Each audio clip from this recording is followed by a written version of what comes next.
capitalize any opportunities that come our way. Just recently, we needed to finance a project, and the USDA stepped up, and it was a great opportunity. We did that.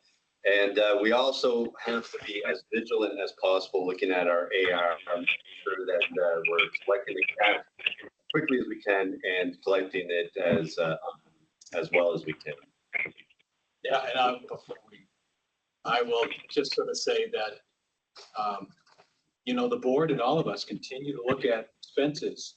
How do we make do with what we have, or how do we look at our services? Because we try to do both. So it's not a matter of ignoring the fact that all of us, particularly as we talk about transformation through Act 167, we have to figure that out, because we need a positive operating margin. We can't build up cash without at least getting above the line. So thanks on that, Jeff. The next one, we're going to sort of launch into sort of prices and charges. So days cash on hand is fragile, capital is underfunded, cost of care is the lowest, operating margin is insufficient. Sorry for all the dire news. I just have to be honest. I'm looking at the board members. You guys aren't seeing me, but I look at the two board members every time I talk about this, and they shake their heads and they also wring their hands with me, trying to figure out, like, how do we get through this? So I've been collecting this data for a long time. So this is sort of the approved rate increases and requests for, 19 years. And I think the problem for our blue line there, Copley, you can't read it, but systemically, we just have not asked for enough money, and our prices and charges are just so low. It didn't happen all of a sudden. It's been so far behind. And then for us to get better, it's going to take some time. I always give this analogy. We might have a lab charge cost $10. Somebody else has one for $100. And then you give us a 10% increase, which is quite big. So our $10 gets increased by $1. We go from 10 to 11. And if that hospital got 10%, theirs goes from 100 to 110. And we never really catch up, and the numbers are really dramatic. And so, it's hard to talk to you about this, because your main focus has been control the rate. And you'll see later on in slides, well, Copley, you seem to have gotten a lot of late.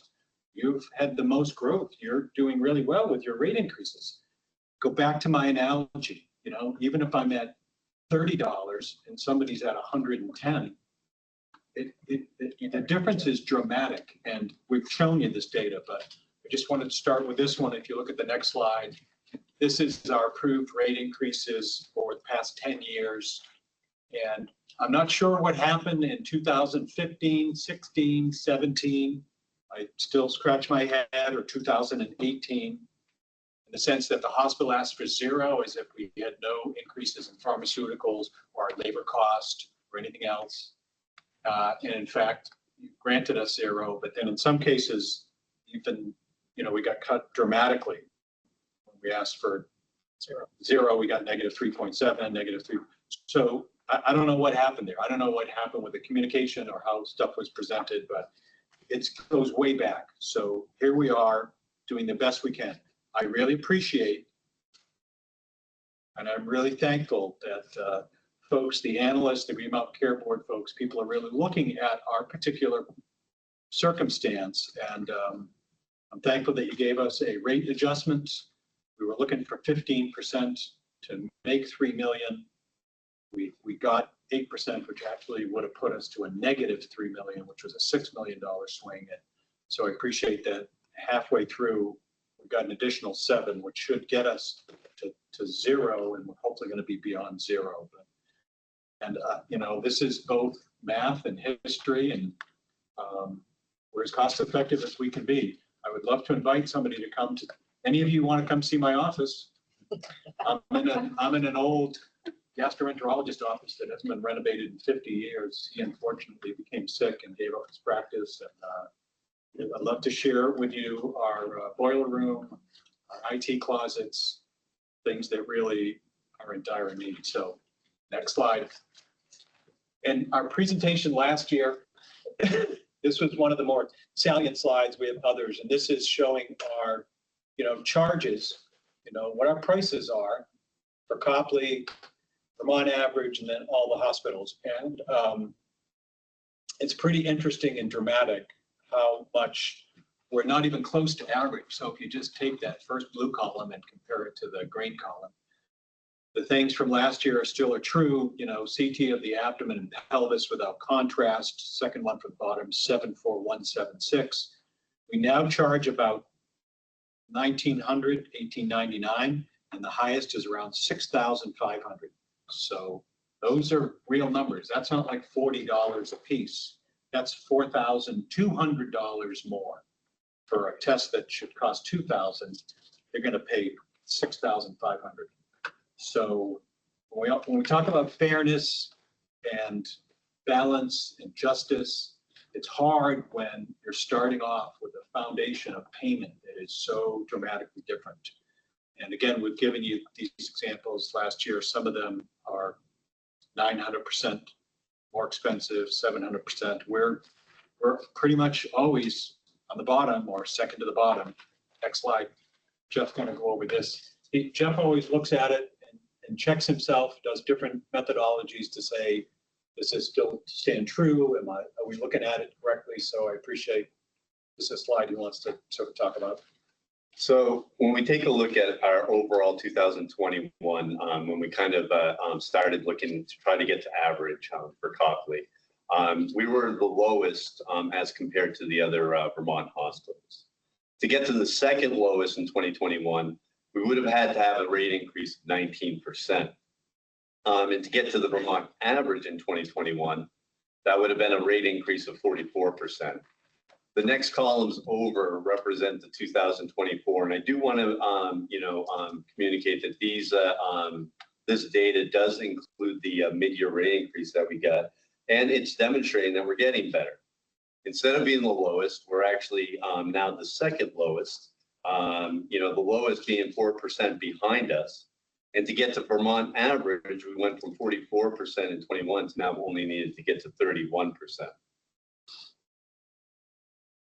We've also been able to, we've also been able to, look at other data, trying to understand if it's demonstrated throughout other benchmark data, and using the SAGE data, which uses the RAND data from 2020 to 2022.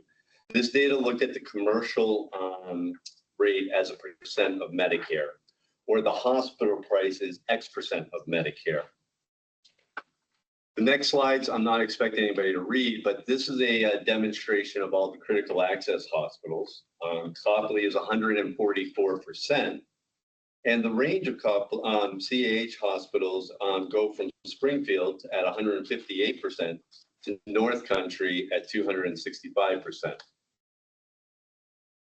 This slide represents the non-CAHs. And again, obviously Copley doesn't change. It's at 144. And this range goes from Northwestern, which is at 209%, to UVM, that's at 317%. Kind of taking all that data, just putting it into one simple graph, you can see that Copley, using the SAGE data in the state of Vermont, is the lowest cost for at 144. The state median is 283, and then the high again is UVM at 317.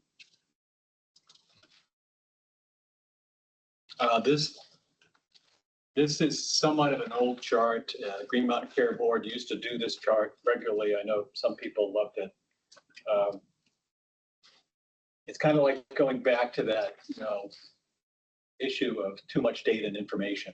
It's always nice if we stick with them. This was done for many years, and it showed for our county, the cost of care with regards to charges. We have been sort of the lowest since 2014. I like the chart because it was helpful. Many people used it, but we sort of threw it out and went to a new chart. And it does remind me about the data overload and getting people to at least stick with some data and information and not always jump around. The next one, before we can go to this one, let me do an introduction.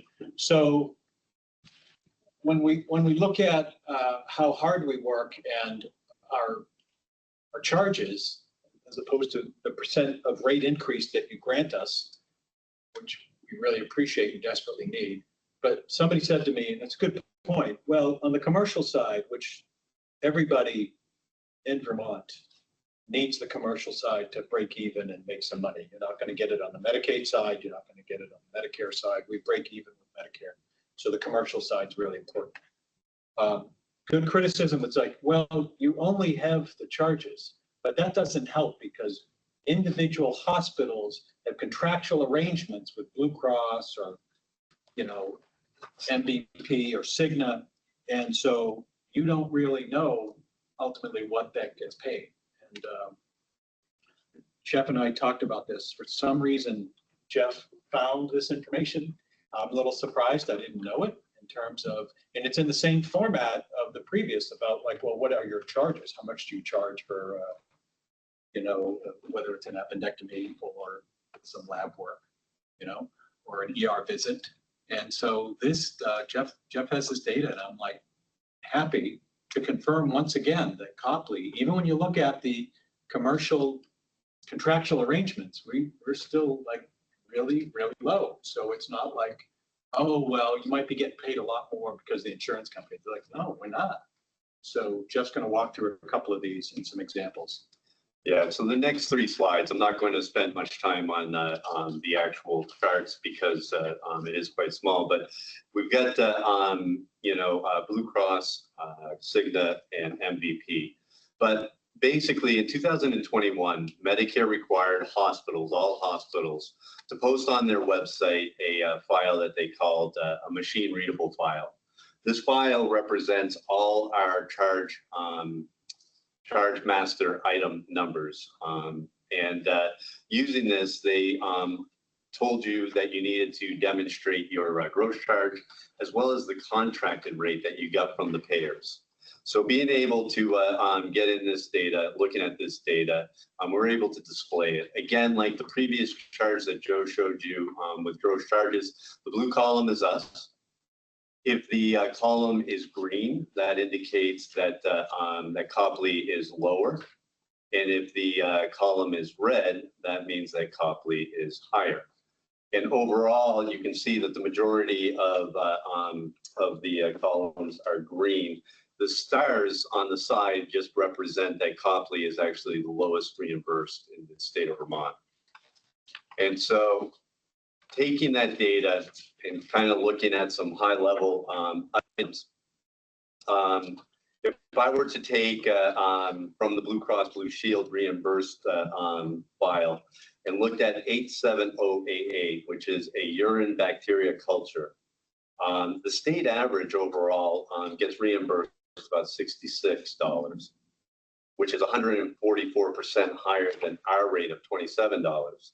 The maximum hospital in the data gets reimbursed at $194, which is actually 619% higher than us.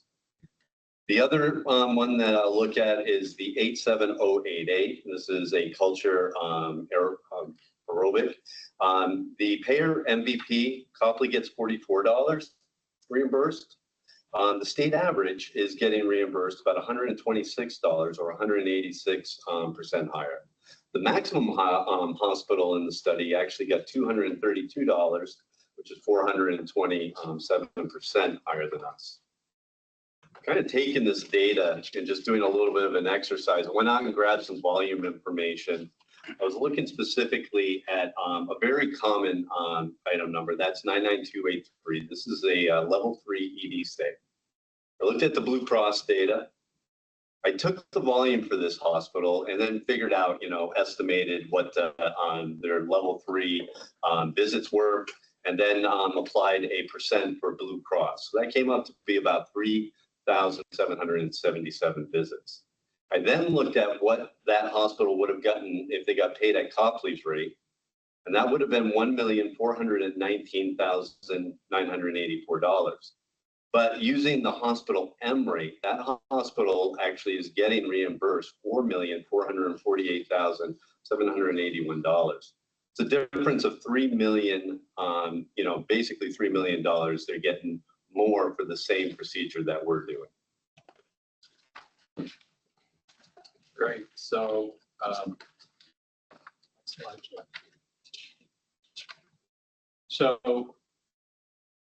just sort of march through all that. And I'm sorry, it's not great news. I'm sorry, it's kind of hard to digest. And board members here are looking at me with concern in their eyes, which we always do, because we're trying to make this work. And yet the data shows that it's really difficult. So our operating margin being insufficient is really not a good sign for the patient at all. Cost of care is low, which is great. Capital underfunded, problem. Cash is very fragile, and I think one of the root causes is just our prices and charges are so low, which is kind of interesting. I don't know if you saw today's article in it was WCAX. There was an article about the new medical office building that we built in Waterbury. The CON process answered a lot of questions. It was a great review on your part, our part, the board's part. None of this stuff makes it out without our very diligent finance committee and then the board looking at the mission and what we're doing. So we got through that, got through the Green Mountain Care Board. In the wonderful presentation open house yesterday, one of our surgeons made a comment and used the word gold mine. And of course, that made the front page and made the top of the article. So it says, is the new orthopedics office a gold mine for Copley Hospital? You know, we can't control what people say. No, if it was a gold mine, we have broken tiles on the floor. We have leaking roofs. We have a lot of problems. It's just hard to read that because it's like, oh my gosh, should be, it should be. And I know that the Green Mountain Care Board in the past has said, we really appreciate your high quality, low cost, and keep at it. But we are going to need some help on the cost side because we just won't be able to do it very well. Fundamentally, why we do what we do is because of the patients. That is our mission, making sure that they're well cared for. And Dr. Dupuy is going to talk about some quality issues.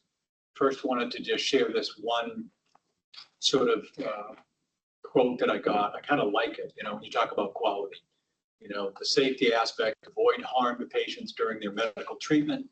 I think Don's going to actually reference that when he's talking about, is it effective, providing the medical service to patients who could benefit from them, and avoid the use of services that are unlikely to result in better patient outcomes. Patient outcomes is always the most important thing we do, and then timely reducing wait times and delays for appointments and treatment.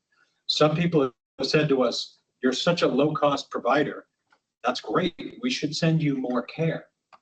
We don't have the capacity. I don't have the resources. And we need some to be able to provide a little bit more care, but right now it's hard to get an appointment with Mansfield Orthopedics at all, or others. So Don's going to walk through some overall discussions about care. Thanks, Dr. Dupuy. Yeah, thanks. So before I became a doctor, I was an engineer for a bunch of years, so I'm rather fond of data. And I think whenever you talk to people who have an interest in quality, they'll always say that you measure what you care about. And so if we care about measuring the quality of our care at hospitals, in particular surgical care, there's really one undisputed gold standard, and that's this program called NSQIP, which is the National Surgical Quality Improvement Program run by the American College of Surgeons.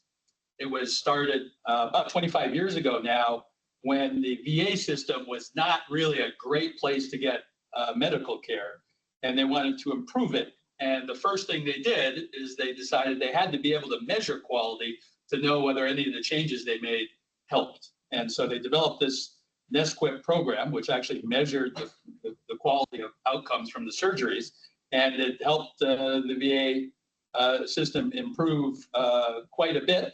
And I think Joe, toward the closing, will we'll mention a little bit about the VA system.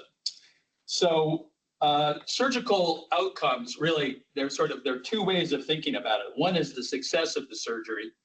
If you're taking out an appendix or a colon cancer, it's really is like, it's Boolean. It's either did it happen or not. It's like the appendix either came out or it didn't. The colon cancer either came out or it didn't. So that's pretty straightforward.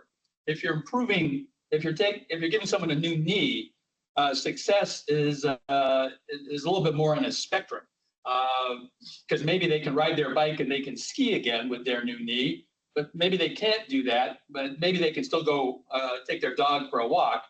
And so they're still pretty happy, although maybe they like to ski, or maybe it didn't really help at all. So that's one way of measuring surgical success. The other way is safety, and that's basically did we do the thing that we think in medicine is primary, which is first do no harm. So if we're helping somebody, are we not hurting them while we're helping them? And that's really what NSQIP measures. It measures surgical safety. A few years ago, the Green Mountain Care Board organized a group that developed a set of quality metrics for Vermont, and I was privileged to be part of that group. And when we were looking at lots of specific metrics that were available to make common to all the reporting for all Vermont hospitals, we definitely wanted to include the NSQIP data on there. A small problem with that is that there are only 3 hospitals in Vermont that participate with this: UVM, Rutland, and Copley. And the main problem is that in order to participate in NSQIP, it's a pretty rigorous abstracting of patient info. It requires a fair amount of effort, which of course at one point translates to resources and money. And so it was thought at the time that it was just too much to ask all hospitals to start doing that. At least this is what we thought during the pandemic. So when NSQIP measures the safety outcomes of surgeries, it reports the data in sort of 2 flavors. One is raw data, which you can think of as what actually happened when people actually went to a specific hospital and had the surgery. And I think that's extremely valuable, because if you're going to be a patient at that hospital, that'll tell you what you can really expect to happen. On the other hand, particularly the medical centers, they sort of approach that data with a yeah, but kind of idea, in that they think that medical center patients might be a little less healthy. Their case mixes may be skewed to slightly more complicated cases, which are prone to more complications. And the statistical folks at NSQIP have a really strong belief that pretty much everyone is just average, and that if a hospital conducted the average number of surgeries in the average NSQIP hospital, that basically they would be closer to a mean. You can think of it as basically they regress the statistical data to reflect more what the mean is than what actually happened. And I can go on to explain that a lot, but I think as a first pass, that's reasonably good. The first slide you see here is basically shows what happened at Copley and the average NSQIP hospital since 2017, which is when we first joined NSQIP. And one thing that might be helpful is that NSQIP hospitals, pretty much like the situation in Vermont, where it's UVM, Copley, and Rutland, they tend to be the hospitals that have somewhat better reputations. And certainly all the hospitals that you've ever heard of, that you could just think of off the top of your head around the country, they're all NSQIP hospitals. So being an average NSQIP hospital is you're actually probably a pretty darn good hospital. So when our data, the data you're seeing here is our 30-day readmission rate. When our data is a quarter of what the average NSQIP hospital is, we are quite proud of that data. Again, there are those yeah buts, but the other way of looking at it is that if you're a patient at Copley versus a patient somewhere else, this is what you can actually expect to happen. Basically, NSQIP reports dozens and dozens of categories. I think that probably if you're going to just pick three, the three to pick is the overall complication rate, which is this slide, the readmission rate, which is the last slide, and the surgical site infections which will be the next slide. And so this is all complications that happen to all our patients. And you can see here, once again, that we're basically about a third of what happens at the average NSQIP hospital, which, not to be pedantic about it, but is really quite a good hospital. Here's the surgical site infection rate. Definitely, our feeling is that sort of the unsettled nature of practicing medicine during the pandemic was a little hard on us, and we're just really starting to recover from that. But then again, what we think is a problem is still really quite a bit better than the average NSQIP hospital around the country. So this data is definitely a little tougher to understand. This is the statistically modeled NSQIP data, and it's presented with odds ratios, which the easiest way to understand that is if your odds ratio is less than 1, you're basically better than average, and if it's greater than 1, you're not as well as average. This data is very strange to look at. And the reason why is that if you just go back to our, if you just conceptually at least go back to our readmission data, if we had a 1% readmission rate, which is pretty common for us, when NSQIP looks at the data, they'll say, well, your expected data, if you had the average case mix and the average number of cases, would actually be much closer to the mean. And so they might say it's 3.5 instead of 1. So then they will figure an odds ratio based on this expected number, which is their model number. So it doesn't really reflect what happened. It really reflects more what they think is happening based on that nobody is really as good or as bad as they seem because they believe in this regression toward the mean. But you can still see here, particularly in our all complications data, that we are uniformly better than NSQIP average. And so we're quite proud of this data. When we do see things we don't like, we definitely leap into action to try to figure out what the problem is and what we can do about it. Great. I wanted to just touch upon this. This is sort of the discussion about quality, whether it's clinical versus experiential. And I think a lot of people want to measure the clinical side to make sure, like Don was mentioning, complications, readmissions, actual numbers, things that you can measure. But the experiential side is important too. This just came out yesterday, and I was very surprised and happy about that. It said top recommended hospitals in every state. Of course, that's Becker's, which everybody loves to feed off of that. So in Vermont, there was just 2 of them. It was Copley and White River Junction, which is great. I'm very happy about that. How do you get there? I think we try to espouse a quality culture where people really do care for every patient, spend the time with every family, look at every circumstance, doing our best job to show passion and competency. And so thankfully that has been here for a long time, for decades in this hospital. And I think we continue with that. And I know Sam would attest to that that's what we try to do, show that compassion. Yep, every day. Yeah, so we're glad for this. Now, the funny thing is, the night before, Monday night, we got news of the latest, quality score for the hospital dropped a bit, and you just throw up your hands. You're like, I don't know, does it get better? Does it get worse? This is what came out last night before. We had some other information. So the experiential people's opinion and thoughts about it will always move, but I think the staff's has always done a great job.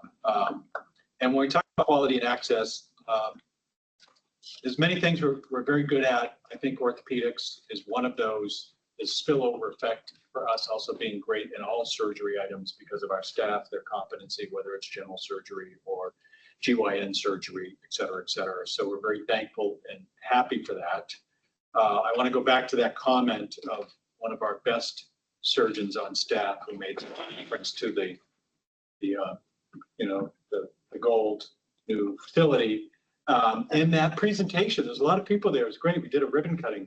You know what he said, which was really remarkable, given sort of Copley's history. He was very thankful for the Green Mountain Care Board and helping us through and being very diligent on the CON process. And literally, everybody clapped. And there was like, so I just want to pass that on to you. You know what I mean? There is a lot of appreciation, and it's hard because we're all working together to figure that out. Before we go into questions, I did want to say that I know everybody you look at when you do comparative data, there's so many reports when you look at it. If people are above average with cost or issues, the question is always, so what are you doing to help manage that? How are you managing your costs? How are you controlling your expenses, which we try to do? But we're well below in all those comparisons about how much the care we deliver. So if somebody said, so what are you doing, Joe, with your costs? My answer is, one, I'm keeping the costs as low as possible. Two, I'm trying to get relief to make us fair and reasonable, because Jeff alluded to some of this. I think last year he did a study on the data from maybe 2 years ago, but there was a study that, our request could have been 50% to get to average. And if I ever asked for 50%, people would throw me out of the state. But if we got paid average like 50%, we would have had an additional $93 million in gross revenue, about 50 million net, and our operating margin would be 16 million. And so I know this is a hard discussion for everybody. Like, what do we do? How do we distribute funds? Who do we help out? How does that work? But just trying to make a case for us, because it's really difficult. And I'm sure you don't want to hear about it because we've had increases, but again, going back to my analogy, we're still, 4 times less expensive than others. So thanks for listening. Appreciate it. Thank you all for that walkthrough. We appreciate the presentation. We'll turn to the board and Dr. Merman. Sure, thanks. Well, you addressed one of my questions. Is my audio okay now? Because it was totally messed up earlier. Okay. You addressed one of my questions on my list, which is cash cow. So I guess leave that one for later. There's nothing left in the udders. There is no cash cow. It's a dry cow, David, and we're trying to. I'm sorry. All right. So in all seriousness, okay. So when I was looking through your submission, and I think we may have talked about this last year, but you might have to remind me on this. There was a pretty substantial decline in inpatient revenue from 2020 to the current budget. And it looks like most of that occurred in 2020 to 2022. So my questions in that are, how are your overall admission numbers? How much of this is due to moving ortho outpatient? Or do you have any other explanations for this decline in inpatient revenue? That's probably the majority of it, but Jeff, I'll let Jeff. No, that is definitely was the reason. When Medicare actually in 2021 opened it up and actually communicated that those orthopedic procedures needed to be considered as outpatient, the managed Medicare right now doesn't even approve them to be an inpatient. And so that's where the movement happened. And that, so you're saying like Medicare Advantage plans don't approve them to be inpatient, or the Medicare Advantage plans, we have to work with them through prior auth process, because if they're an inpatient, they're like, nope, that should be assumed as an outpatient first. And what about your inpatient volumes otherwise? Our inpatient volumes otherwise, they have been stabilizing. They actually went up for this year, and we have a slight increase next year without that orthopedic volume. So And are you I'll limited? jump in. Oh, Go ahead. let me jump in, David. So it is interesting because so much of it went from, we had 1 day length of stay with orthopedics folks getting rehab, usually 1 day per, most of them all were 1 day, maybe 2 days. But anyways, when that move happened, which was really dramatic, and it changed a lot of organizations to say, wow, what happened? There's no, where's the rehab, or what are you doing? Our inpatient business continued to stay strong, and to this day, it's still pretty strong. So I don't have an answer as to why it wouldn't have completely been extremely low, but we get admissions all the time, and I sort of think of it as maybe COVID or post-COVID, but we're still really busy with admissions on the inpatient side that I thought would have dropped permanently by like 50%. I don't know. It's the aging population too. So, I mean, one of the things that we see a lot, and I don't know that you can see me because of course I'm in the corner, but one of the things that we see a lot from the nursing perspective is a lot of the patients that have a longer length of stay. It's because we can't get them into the long-term care facilities that they need to be in. And then also the fact of, you know, the patients that are coming in with more complex needs, and we don't admit for mental health, but that doesn't mean that we don't get those upstairs, and then it makes it really difficult to get them out, and we don't have a lot of places to send people. So I think we've seen, since I've been here, there's been a huge influx of that. I do feel like we're going to see more. Do you think that's affecting so there's inpatient days and number of admissions are the number of admissions declining while the inpatient days are increasing? Having the inpatient days extend, it definitely limits how many admissions we can take. So I do think that does sort of like affect each other. We do have occasional porters in the ED, but we can't necessarily admit those that have acute care needs because we have those that are upstairs that we can't get out. So I do think those do, tie together. Okay. So regarding your commercial rate request for this year, how, if you were granted that rate, how would that rate be distributed through the enterprise? Would it be even across inpatient, outpatient? Would you professional? What's the strategy for that?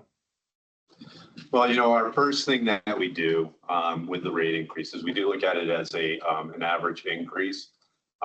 We will go through all our supplies as well as our pharmaceuticals, which are also, cost related.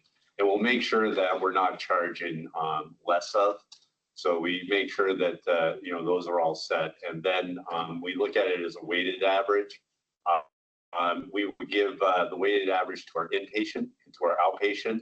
And typically we don't give any of the increase to our professional because those are fee schedule based reimbursements.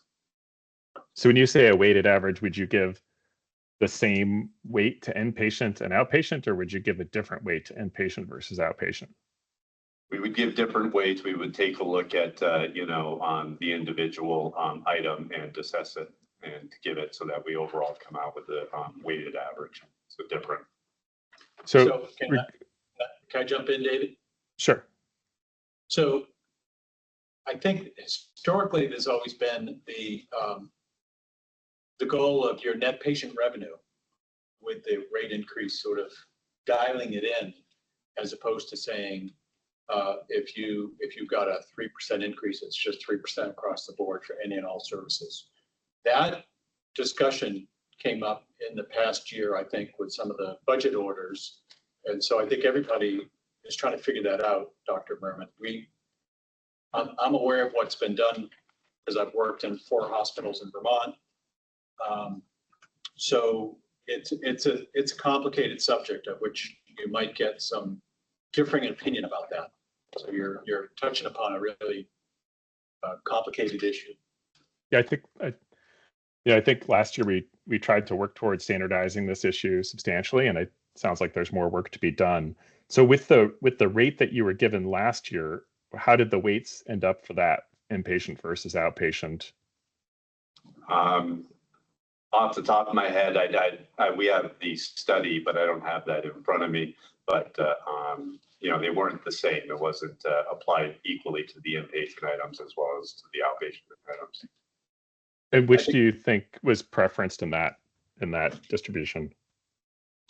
Well, I think that when we take a look at our room and bed rates, those got less of an increase versus we do look at overall our lab, and see where that is as in comparison to other organizations as well.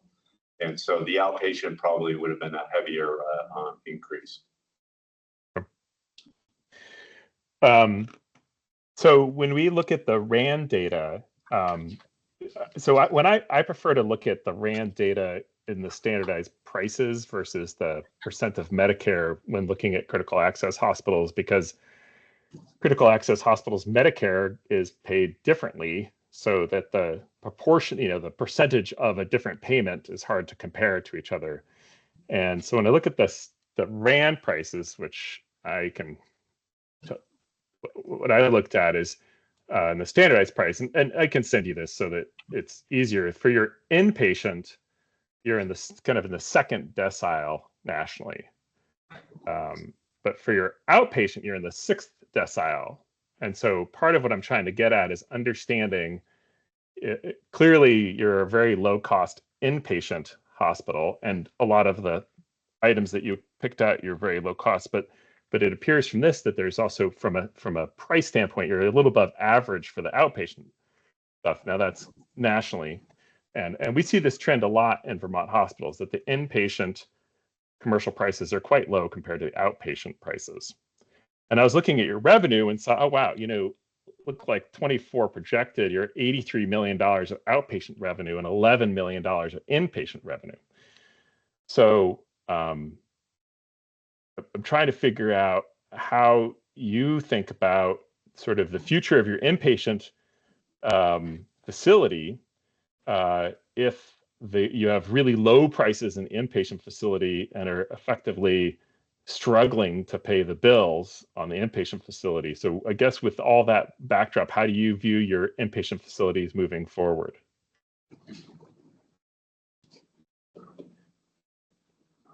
I've never really looked at it that way. I appreciate that perspective, Dr. Mermin. I don't know, Jeff, if you have a comment.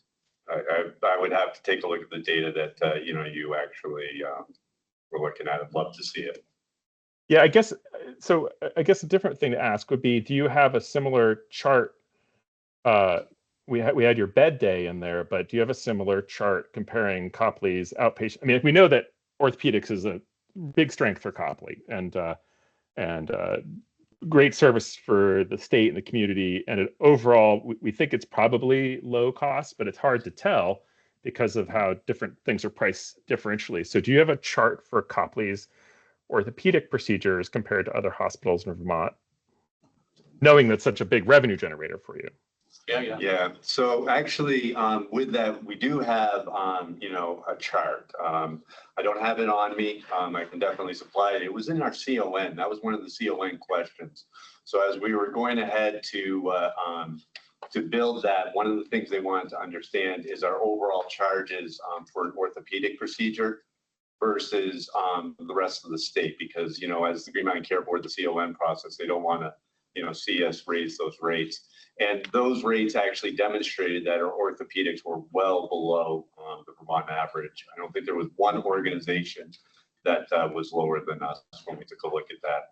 And to get that data, we did use the Medicare, price transparency data that's posted. Great. If there is a chance you could send along an updated chart for that, I'd really appreciate seeing that. Mm-hmm. Okay. Other questions I have. What are some of your most pressing facility needs? I did take a walk through Copley at some point last year, and I might say saw the Joe Wooden broken pipe tour. But do you? What are some of the most pressing facility needs that you think, from a strategic planning standpoint, you'd like to address? Oh, that's a great question. I appreciate that. The the one things that we're not doing, we're going through master facility planning. We're going to be presenting that at the retreat in November. So the issue for us is we're trying to avoid Hail Mary passes that, yes, we could solve everything if we could just build a 3-story, whatever, medical office building. We've had architects in the past give us these wonderful ideas of spending lots of money. And so we're just humbly trying to work through this old house. The renovations are expensive, small additions, nothing huge. We need to fix our parking, our entrance to the hospital. We need a better waiting room access for the emergency department. Radiology needs some space because that place hasn't been renovated in probably 60, maybe 70 years. So there's a lot of that stuff, David, that will give us efficiency and cost savings. Certainly with HVAC related items, we have problems with that.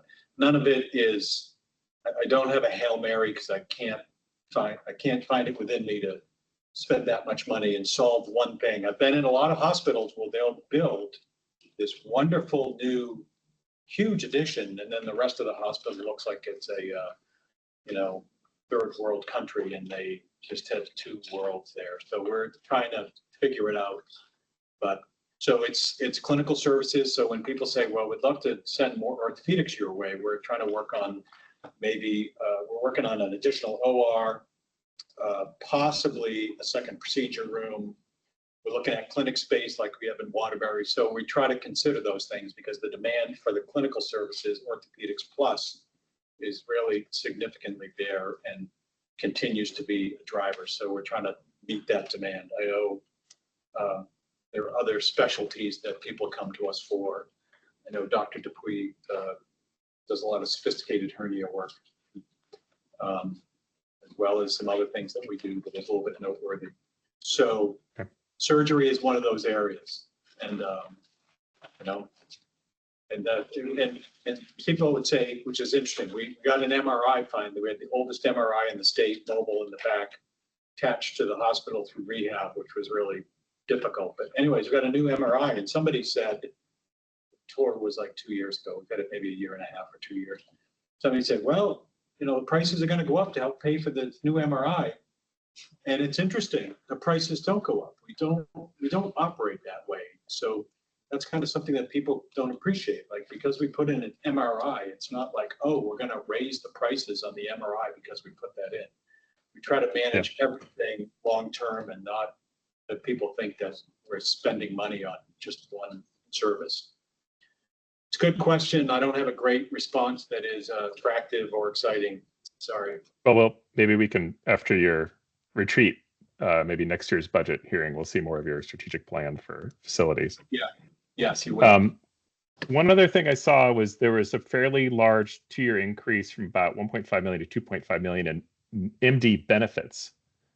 So there's sort of $1 million increase in one of those. Oh, I should have the reference. I should have written that down. I'm sorry. But do you have any explanation for the large increase in MD benefits? I do not know of anything that is unique or additional. If you talk physician benefits, they fall within the same benefits with kind of everybody else. They don't have different health insurance. They don't have, they're kind of the same. The only thing I can imagine is additional providers, but I know of no discussion where we're gonna, Dr. Dupuy's eyes are lighting up. He's like, wow, there are better benefits coming for me. There aren't any. We just have the same benefits, whether it's life insurance or disability or long-term or dental or vision. So I don't know what that would be. I'm sorry. Okay. No, the other thing is, and if it was classified just into the MD, that would have been appropriate. But we are seeing our self-insurance program a little bit higher than what we have seen in years past. And I'm hoping that we classified that appropriately. We'll take a look at the data to make sure we did. So is that a plug for us to try to control healthcare cost growth? I know, isn't it ironic? I know. All right, I'm gonna let the other board members go. I think I've taken up a lot of time. I'm sorry about that, but thanks for taking my questions. Oh, thank you.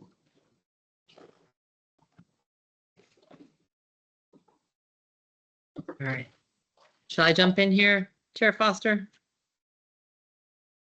I'm gonna take that as a yes. I'm getting a nod. Okay. Well, thank you very much to the Copley team. And Mr. Wooden, I just want to acknowledge that I really always appreciate your directness, your humor, and especially your willingness to, embrace the hospital transformation efforts that we're doing at the state with Act 167. I've appreciated your willingness to engage in that process. So I wanted to say that here. All right, so I do have some questions. The first one is with this, the New England, the Collaborative Health Network. I'm wondering what efficiencies, can you remind me if it's in there, and I apologize, there has been some cognitive overload. What the efficiencies that you've budgeted in fiscal year 25 are, if any, and I recognize it's new, so maybe there are no efficiencies already in the budget, but are there? If so. I don't think we're looking at some definite cost savings and efficiencies around collaborating with group purchasing, supplies, actually contracts with a number of vendors and services. I want to be careful about, it's a small town of Vermont, but we are looking at the estimate that we have on some of these is between 10 and 20%. Jeff prefers for me to say 10%, but I know it's between 10 and 20%. So we are looking at making sure those contracts and that stuff, it takes time to actually switch over some of these things, but we're very hopeful. And we have other participants. So we actually have people who are other hospitals that are interested in joining, and as well as my discussion about like the smaller communities. So in the St. Albans Northwestern Medical Center community, they've got some local folks of size that are going to be joining that collaborative. So it's really kind of exciting. It sounds fantastic. I'm just wondering if there's a dollar value, like, but for this network, collaborative network, what would have been the expense growth? Or is it baked in yet, or is it anticipated? It's not baked in yet because we have to do the contracts and have everybody agree. And if we sort of go to standardized even aspects of health insurance, certainly dental and vision will be easier. Kathy DeMar is the board chair. She's over home health and hospice, and she's looking at it. So, okay. So it's probably more likely we'll see it in the fiscal year 26 yes. budget, but there's potential for some savings perhaps Absolutely. Later in this year. Okay, just trying Absolutely. To understand the timing of that. Great. Yeah. In terms of with Dr. Merman's questions around the rate increase of 10.7, it would be really helpful for me to understand in a follow-up, what is the actual percentage increase you're anticipating on inpatient versus the percentage increase you're anticipating on outpatient? And I recognize 0 for professional, but I would like to see that breakout separately. So if that's possible to follow up with, I'd appreciate that. Yep. I think that's a good question, Jessica. I appreciate it. And I think historically, we've always tied that to the concern over net patient revenue. So that's been always historically like, oh, you can do this, but you can't exceed the net patient revenue through these increases. You could exceed that because of unexpected volume, but it's not, it's always been not proper to exceed that any other way. You know what I mean? But thanks for that. We'll give you that. Yeah, it's been helpful. We've been seeing it with the other hospitals. It's helpful to see where the rate increases are going. So I appreciate that. So, we saw in the submission the clinical productivity, but I noticed there were no benchmarks associated with the work RVUs per clinical FTE. So I'm wondering why. I assume that you do benchmark productivity. So if you could talk a little bit about that, that'd be helpful. I mean, overall, right now, we do demonstrate the data. We do use MGMA as our resource for benchmarking to look at different practices, but we don't publish those with our providers, in the reports that we submit them. So for our providers, we do submit a monthly report which will demonstrate their worked RVUs, their visits as well as their total charges. And we count like the visits just like MGMA does so that they can take a look at that information. Okay, so that's great. So if you could, in a follow-up then, is just submit the benchmark percentiles from MGMA that are associated with the productivity Specialties. numbers, the specialties, yeah. Just to complete that table for us, that would be helpful. There was something that was missing from the submission. And let me just see. I had a couple of other questions. I wondered a bit about, so, you know, Mr. Wooden, I know you were there yesterday at our cognitive overload data analysis. And to be fair, it resonated with me too when you said cognitive overload. There was a lot of information presented yesterday.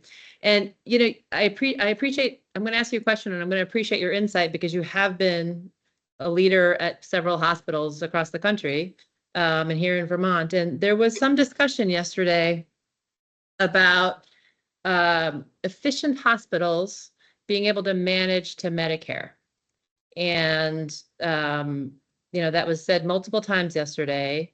And Copley, frankly, comes the closest to trying to manage to Medicare rates. As you pointed out, you know, according to RAND, you're at about 144% of Medicare. And so I'm curious your thoughts on that concept of what it would take to manage to Medicare in Vermont, particularly from a critical access hospital that does get close to cost reimbursement for Medicare. So just wondering what your thoughts are on that. Yeah, I mean, I sort of have the three buckets, the Medicaid, the Medicare, and then the commercial, and then there's some other smaller buckets. But on the Medicaid side, that puts pressure on all of us to figure out how do you make that up. On the Medicare side, that's more stable, but with Medicare Advantage, which we've seen an increase in that in Vermont, and that's been pushed, you know, with for the most part insurance companies, many of them for profit. The Medicare Advantage really cuts into any of the CAH benefit of just being, you know, close to covering costs. And so we still have the commercials sort of picking that up and needing to pick that up. I don't know.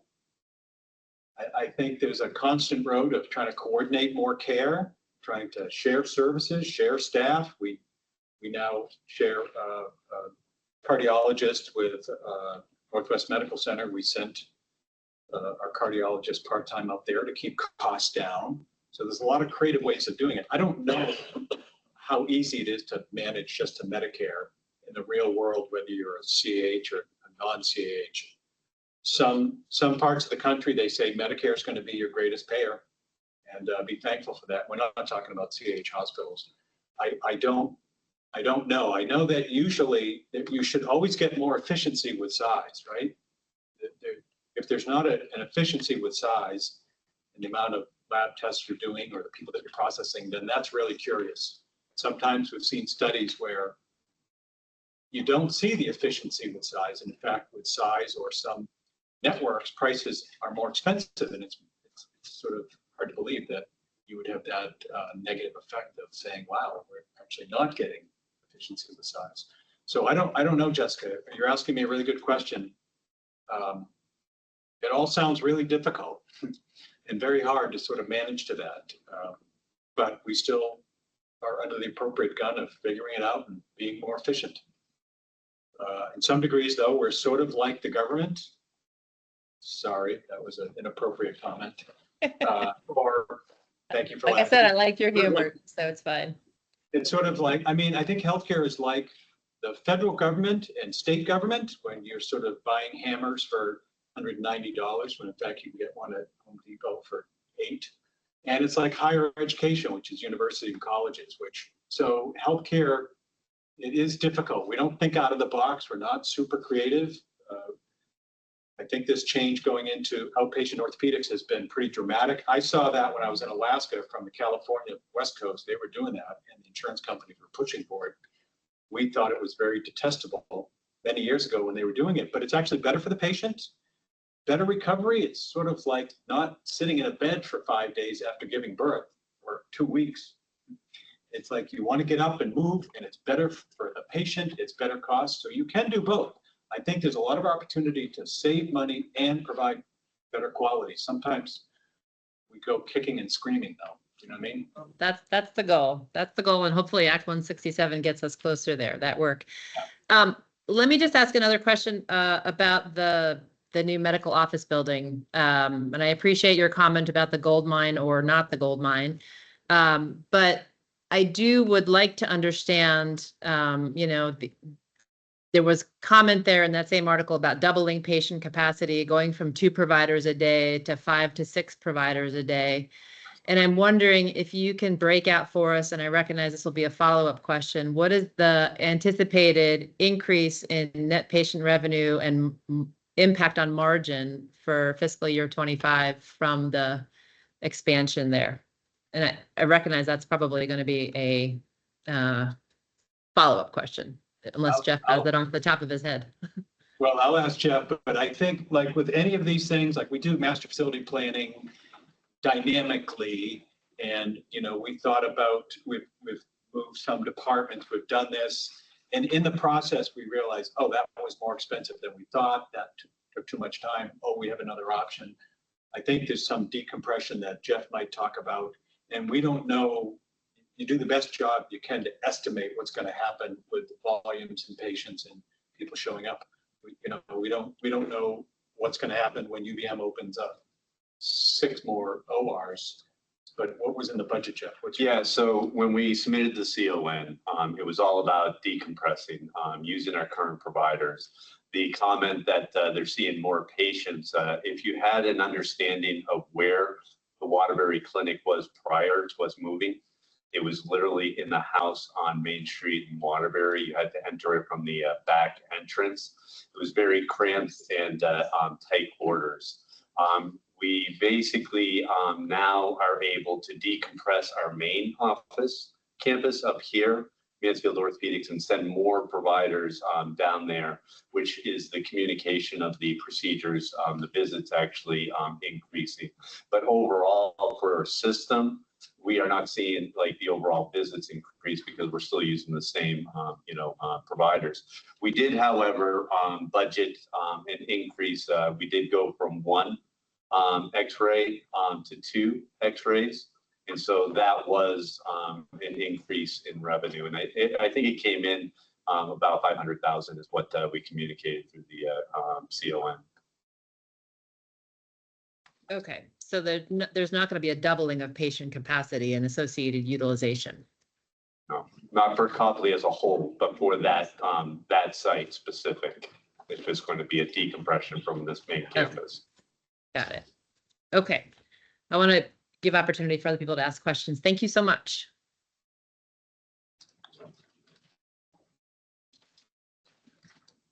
Any other board member questions? I have a couple. I can go ahead and jump in. Hi, everyone. I hope you're having a good afternoon. I wanted to talk a little bit about your travelers. I know in your narrative, which is on page 10, in case you'd like to pull it up, you were noting that you're budgeted at 21, which is down from 27. And on page 16, you mentioned your LNA program. I'm just curious why you haven't pursued a grow your own for nursing, or whether that's just not mentioned. Great. I'm so glad Sam is here because that's part of her job. Yeah, so I actually started here in nursing education, so this is kind of my jam. So I would say we do have a grow your own program. We are shifting a little bit. We have a nurse residency program here that we started. I feel like this is year 2 now. We've had over a dozen new nurses come here since then, and I've been a part of that whole residency program. Our retention has been, I think maybe 1 has gone to another facility in another state. That would be the only thing. So we had great retention. Our LNA program, we do that as well, so I help with that. And then as far as we actually we're a clinical site for the Vermont State University as well. So we did have a dual appointment position with Vermont State University. So I'm not sure who's familiar with that process, but what that just meant was that we employed them. They gave us a percentage for that employee. There was, some discussions because we were one of 2 hospitals that did that at the time, and figured out that, that probably wasn't the best with our financial status of doing that when the only thing they were doing was clinicals. So since that changed, what I've done is I'm working with the Vermont State University to get still us to be a clinical site, but that they are actually sending a clinical associate here. So kind of like other facilities within Vermont, and I've been a clinical instructor in the past, they would just go to the facility with the students and still have that experience. So we've had students come from that program, and it actually is great because they've been here for 2 years at that point. So we do kind of do a grow our own, and then we work really closely with the Green Mountain Tech Career Center as well. And we go there to say what we have available here for jobs, but also we take those students for clinicals here. So then we have some that come here from the Green Mountain Tech Co-op program, and they do their clinicals, but what that is they're working. So, and they're employees. So we work really closely with that school as well. So it's kind of our pipeline. So we have different tentacles out there in different professions, and we have a scholarship program here. So that has helped us to radiology tech. We have been able to help, and she's one of our own.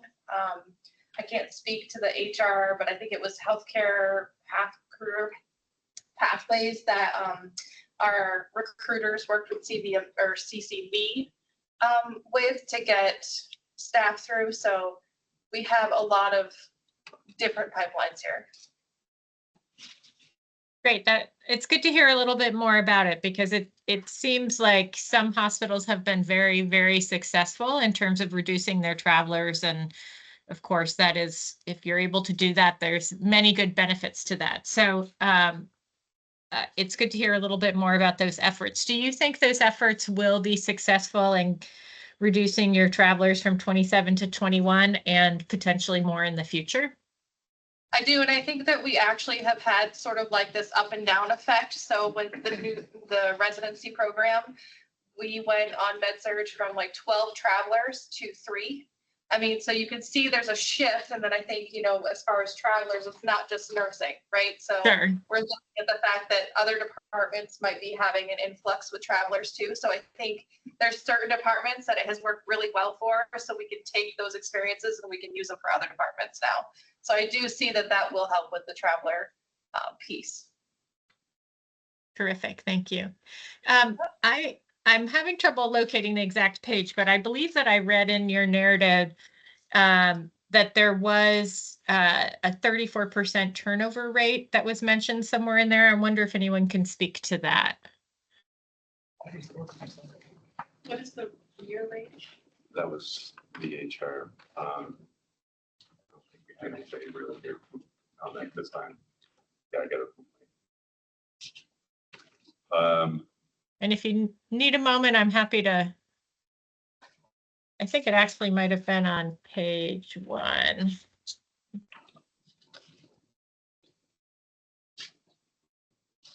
Yeah, it's in the it's on page 1 of your narrative, executive summary, 4th paragraph down, unprecedented workforce challenges. Over past 2 years, our overall staff vacancy rate has reached as high as 34%.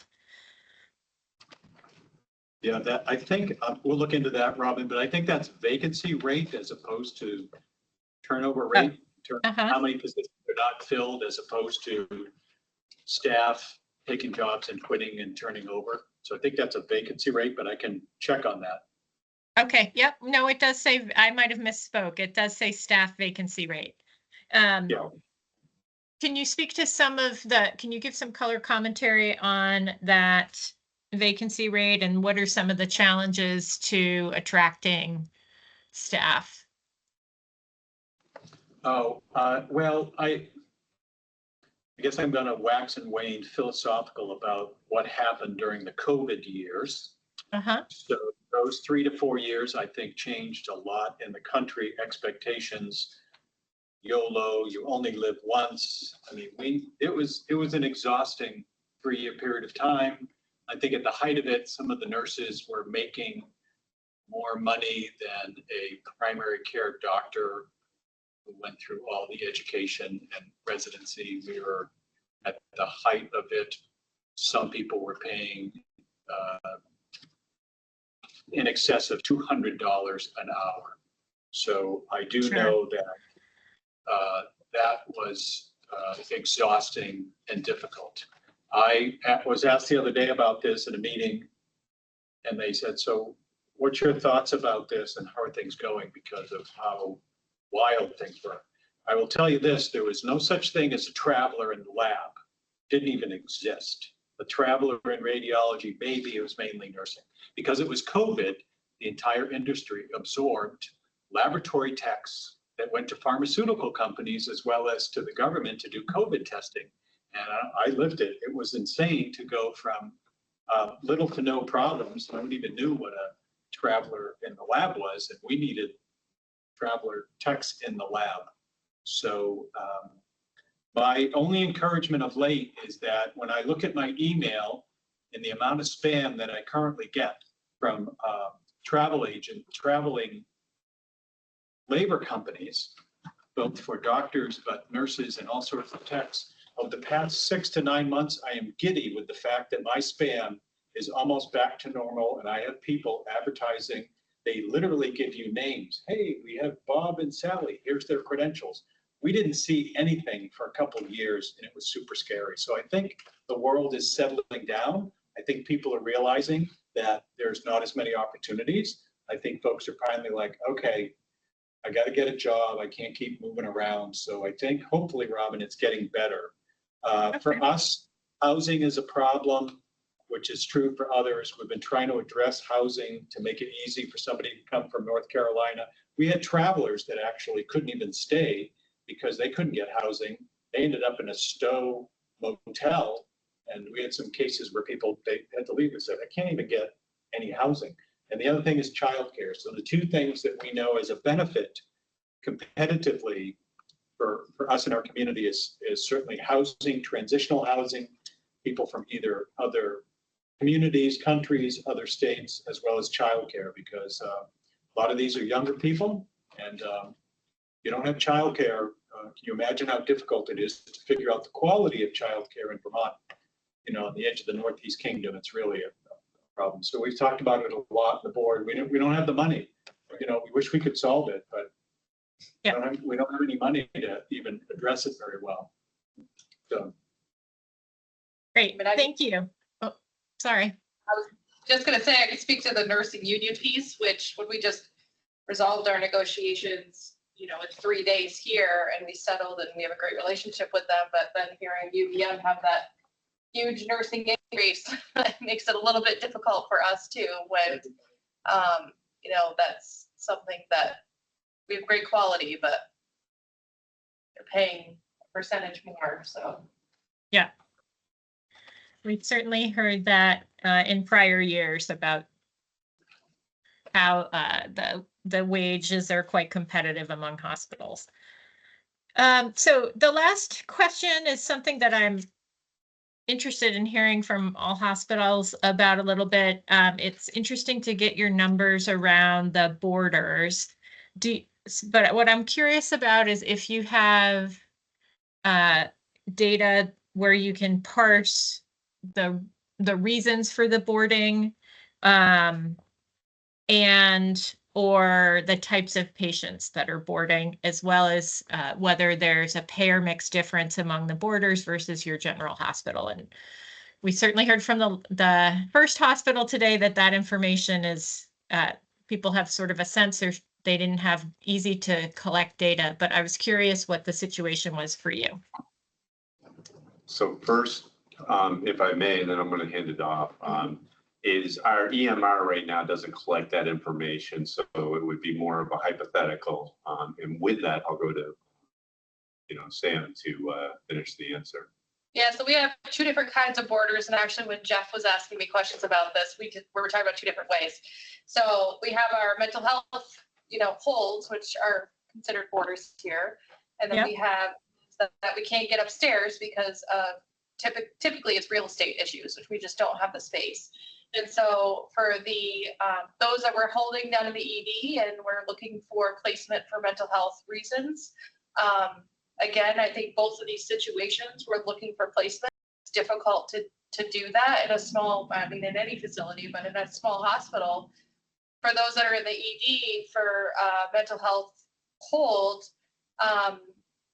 it really does take our nurse manager to call TMH to try to get, something to happen faster. And so that takes one individual who, should work 7 days a week, 24 hours a day to call the office. And so that would be one of the issues. And then you do have the fact that, with the first and second certs and all of that, the time that it takes. So the other piece of that is the medical borders. And, we are very frequently, at capacity on med-surg. And typically it's not caused by a staffing issue because I feel like we are pretty good right now. We take even med-surg patients on our birthing center. We've tried to be creative as to which department they can go into. A nurse is not a nurse, but they do have those basic skills for med-surg.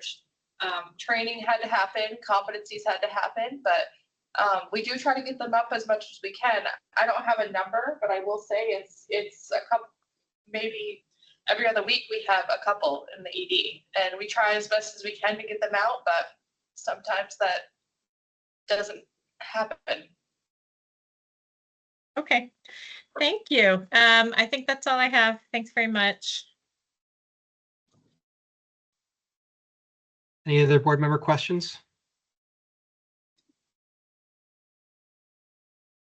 Great, I'll turn to that. All right, I'll turn to the healthcare advocate.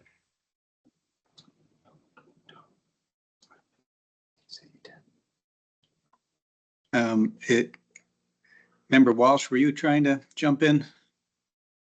I just wanted to say thanks for the presentation and appreciate all the hard work that went into it. Thank you. Thank you, Mr. Chair. Thank you, members of the committee, and thank you, Copley. We are going to do the same thing we did in the last, for the board members' sake, the same thing we did in the last with SVMC, and as I'm going to ask a question or two around Act 119 compliance and bad debt and free care, and then Sam Peisch will follow up with more broad questions. So about Act 119 compliance, I think we've been in touch with you. I think the right thing for me to say here is we're going to need to do some follow-up with you. I don't think it makes sense to go through all of the areas where we're concerned about a lack of compliance with the law. But I want to give you an opportunity to sort of more broadly respond about sort of plan for correcting your policy. I should say maybe more accurately your application. The application.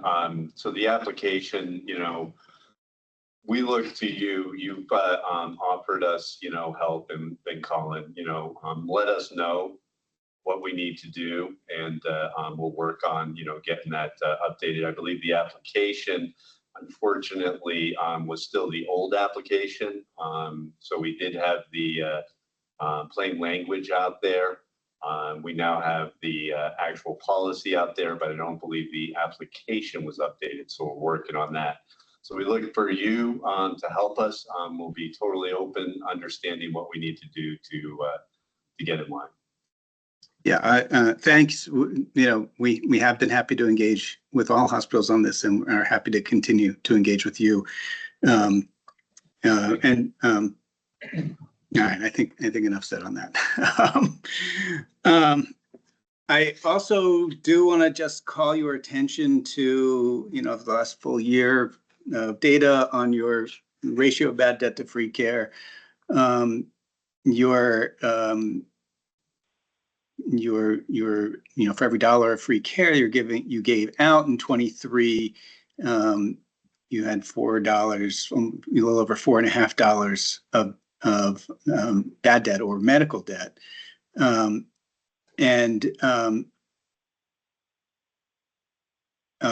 I look at your projections for the coming year, maybe I'm going to start to see a pattern here, but you're projecting a pretty significant increase in uncompensated care in both bad debt and free care for 25. Can you say anything about what you see going on going forward for uncompensated care? Hopefully, when we take a look at our bad debt and our free care, we do look at our gross charges to budget for that. So that increase is a reflection of our gross charges due to the rate increases going in there. That's contributing to that increase. But the ratio is, we always try to, we look at our history and we see that the bad debt has been about 3.2% of our gross charges, and that's what we would budget. And our current affordable care is about 0.9% of our gross charges, and that's what we budgeted for. But the increase that you're seeing from year to year is due to the increase in gross revenue. Okay. Okay, well, we will send a follow-up with you about Act 119 compliance. Again, I don't think it makes sense to go through the details of it here. I don't think it'd be productive for anybody. But just to recognize that, the law went into effect July 1st. I don't know what happens if a person feels aggrieved that they've been turned down for free care at this moment, given the policy. So I just want to say that out loud. Thank you. Appreciate it, and look forward to working with you on this. Sam, do you have more? Yeah, thank you. Thanks for your help. Thanks for your help on that, Mike. I appreciate it. Sometimes we just miss things, so appreciate you getting us in compliance there. Thank you. Thank you. Good afternoon. Good to see you, Joe, and the team. Thanks for your presentation this morning, or rather this afternoon. Just a couple questions. One of them, I know you've spent some time talking about the challenges with your commercial rate requests and prices over time. And I'm wondering, and I want to recognize, Joe, how you approach the Act 167 process. I think it's worth highlighting your openness to it, to thinking differently and challenging some of the assumptions that sometimes we all have about outside consultants and whatnot. And I'm wondering if there was anything through that process, which I know is still unfolding, that hold promise in terms of cutting costs or increasing revenue that you've seen through that process, or that are reflected in your submission. Nothing in our submission. I think Dr. Hamry did a great job on some scenarios about if you did a better job with orders or getting people out into community. I think it was really nice to be encouraged to say, we want the small hospitals to take care of people in the community and not to ship unnecessarily to either Dartmouth or UVM, which have their own host of problems and they have capacity issues. So he's very encouraging about saying, so you want to look at the services maybe that you want to cut back on, or dare I say, maybe you shouldn't be doing those, to have capacity to do some of the stuff that you should be doing. So it was a twofold message, but both are a little bit scary. It's hard to just crank up and all of a sudden provide services that you don't provide. But I will say that I'm going to ask everybody to help us through the process, because you talk about services or doing something a little bit different. that really can upset people, but we can only afford what we can afford. And I think we're probably, one of the more dire hospitals that really needs to participate on all fronts to figure out how we're going to become more financially healthy, whether it's because of master facility planning, unmet needs, or staffing, wages, or childcare, or a bunch of other things. So I'm going to be getting back to people. I will be calling in favors and saying, okay, can I present to you, and can you offer some advice or help, or maybe some assistance as we go down the road with some of those, and talk to other hospitals. I do like the model of some specialized areas of excellence. I know years ago I was in a hospital, small hospital, and they did a lot of cataracts. They had for some reason, they had two amazing cataract surgeons, and they put out more cataracts than you would believe, and people would travel there for cataract surgery. It's not that that's easily determined, but if there's stuff that we can do better, or things that we might want to pass on to another hospital, we're going to have to sort of talk about that. It's very uncomfortable, though. Mm-hmm. Sure. No, thank you for that. My other question relates to, I know Member Holmes asked a question about the New England Collaborative Health Network, which is also interesting to us. And I spent some time reading a bit about it. And on the website for the network, it talks about how Ovation Healthcare is the engine within the network, bring shared services. And I'm assuming you're aware that Ovation is owned by a private equity firm, Grand Avenue Capital. I'm just wondering if you have, it's a broad kind of system level. Some people have concerns about private equity in the healthcare system. And I'm wondering how you approach that relationship and that contractual relationship with them. Well, private equity sort of speaks to the difference between nonprofit versus private. Now, thankfully, we have all nonprofit hospitals. We don't have any private hospitals. But also that speaks to the analogy of whether you're hiring a consulting firm or a large audit firm that are all private or owned or have stock market investors. We deal with a lot of people in the private market who do give us advice. And so Ovation is very helpful. They're very helpful because their focus is rural independent hospitals and healthcare systems in America. That is their focus. They're not trying to address research. They're not trying to look at pharmaceuticals. They're not into academic medical centers. Their main focus is rural independent hospitals and trying to fill that gap all across the country, which is a pretty significant gap. Maybe it's the cracks between the stones or the bricks, but there's a lot throughout, not just Vermont, Maine, New Hampshire, others, where folks haven't joined a network. They want to be independent and they need that sort of help. So they're trying to stay focused with that. If we did not have them, I guarantee that we would not be able to work together, because we need somebody to be that separate, driving, accountable force to help us reach agreement, work together, sign up for those contracts that Jessica was referencing to save money. Otherwise we might fall into small discussions about, as opposed to saying, look, we got to standardize, we got to be a team, we got to stay focused. So we're glad we have them. If it wasn't them, it would be somebody else. I don't know if anybody else would provide those services for us. So we're not 100% forever obligated to them. So we think this is a really good start, and we're happy to grow the services and see how that works. I don't know if that answers it. They've never been sort of driven off of feeling like there's a productivity return on their time. And I know the board members have met with them many times, and people know. I don't know, Kathy, if you have any comments about that.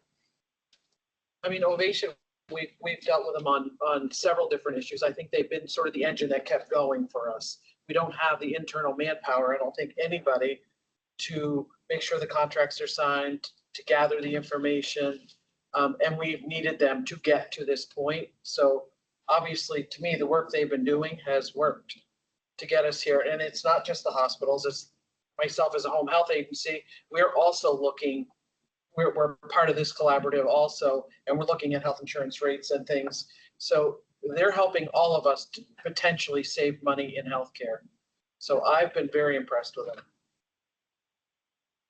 Okay, no, thank you. I mean, I'm also wondering how you evaluate the cost benefit of purchasing those services relative to everything else over time. And maybe you spoke to that and I missed it. Yeah, it's easy on many things. It's pretty easy. What did you pay for your dental program for this many employees? What did you pay for pharmaceuticals, implants, Band-Aids, whatever it is? What are you looking at for medical malpractice? What are you paying for director's and officer's insurance? What are you paying for oil? How much so all of those things, many of those, Sam, have an excellent, really easy, identifiable, like that's great. Now, when you talk about, hey, could you help us with strategic planning?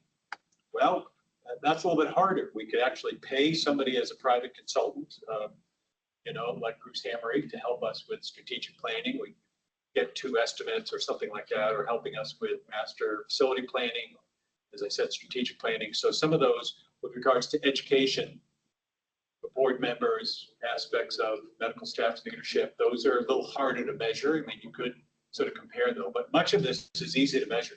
It's going to be really easy to say, yeah, we actually saved, $52,000 a year on that service. Okay, thank you. So it sounds like you're not concerned about being seen as an acquisition target. Is that fair to say? Sure. A Vermont hospital ever being considered an acquisition target would be really surprising to me. That would be, I can't imagine anybody would want to enter into the Vermont field of hospital healthcare delivery. Just saying. Okay. No, thank you. I appreciate it. Yeah, thanks. Great. All right, well, thank you all for your time. We're going to take public comment at the end of all the presentations today. And so I think that's all we have. Thank you guys for coming in and for the presentation, and have a nice afternoon. Thanks a lot. Thank you. Thank you. Thank you. We'll take a break until, we're going to take a little bit longer. We're scheduled for 2:45 for Rutland. We'll go till 2:50 and we'll start Rutland at 2:50. Thank you. Okay, we're off the record.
Is Miss Fox here?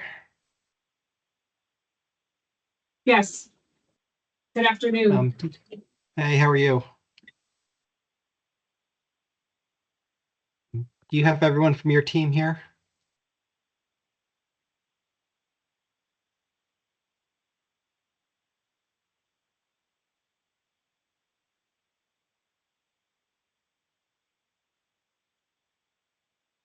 Ms. Fox, I can't hear you. Do you have everyone from your group here? Oh, yes, we're set. Okay, so I apologize. Miss Fox is not on video. On video. Hold on.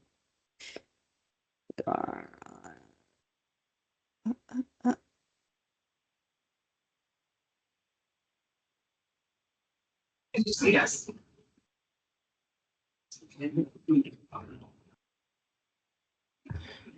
Michelle, there might be a page 2 that you can scroll over Yeah. to see additional video. Yep, I'm looking, and they usually the videos are on the first one, but I see Miss Barrett. No, 3, 4, Watson.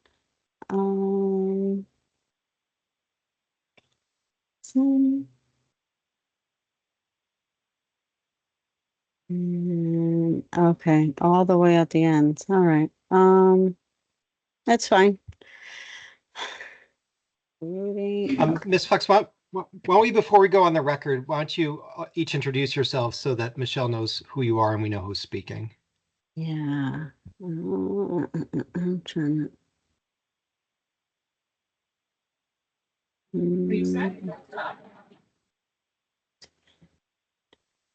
Sorry, I just said, could each person who's speaking from Rutland just identify themselves and say hello so Michelle, our court reporter, knows who's here, who's attending, and who's speaking?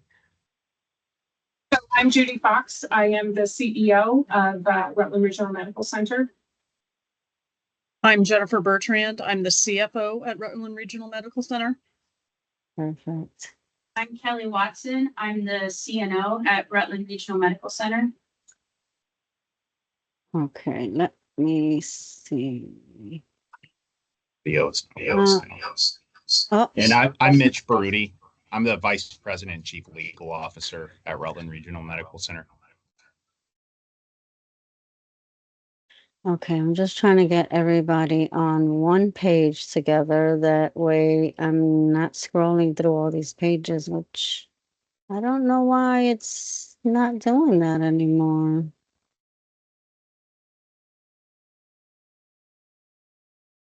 Hmm.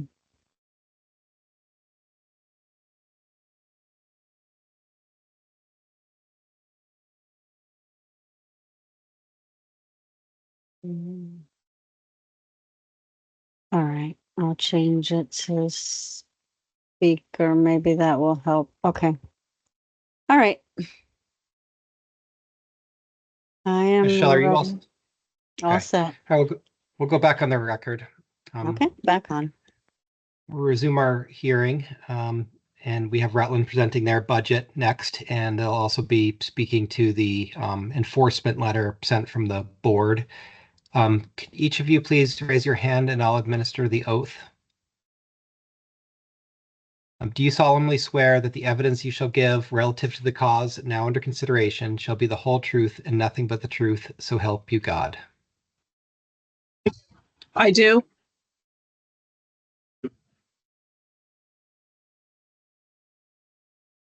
I got one. I do. I think part of the problem is that we have one mic in the room. And so if you're just seeing one of the particular panels light up, that being Jennifer Bertrand, it's not indicative just of Jen. Well, I understand that, but I only heard one voice. So however you'd like to proceed, Mr. Chair. Sure. So I heard Miss Bertrand. Miss Fox? Do you? I do. Mr. Baruti? I do. and Miss Watson.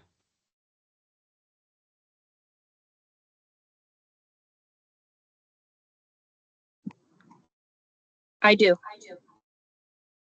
Great. It's 2:55, so we're starting a little late. We're going to try and do about 45 minutes for the presentation. We can add a couple minutes, but we'll target for a 3:40 conclusion of the presentation. If you need a couple more minutes, that's fine. So I'll turn it to you for the presentation, and thank you all for being here. I'd like to thank the Green Mountain Care Board and the Healthcare Advocate team for taking the time to understand Rutland and the budget that we've worked hard to put together. We've worked hard to balance cost, access, quality, and affordability. I was going to take the time to introduce our team, but I will forego that, given that we've just done that. So in terms of today's presentation, really trying to keep to a tight agenda. I'll keep my introduction short to allow Jennifer time to review the details of the budget. But know that our budget narrative and presentation today really mirrors that narrative that we provided to the board in early July. Just a little background on Rutland. We are a critical community partner here in Rutland County, providing both essential access to healthcare, but also serving as the largest employer in our region. We take this responsibility seriously. We provide care for 60,000 people in our community. And for some services, you'll see that we care for patients well beyond the Rutland region. And Jennifer is actually going to review that with you as part of her detailed budget overview.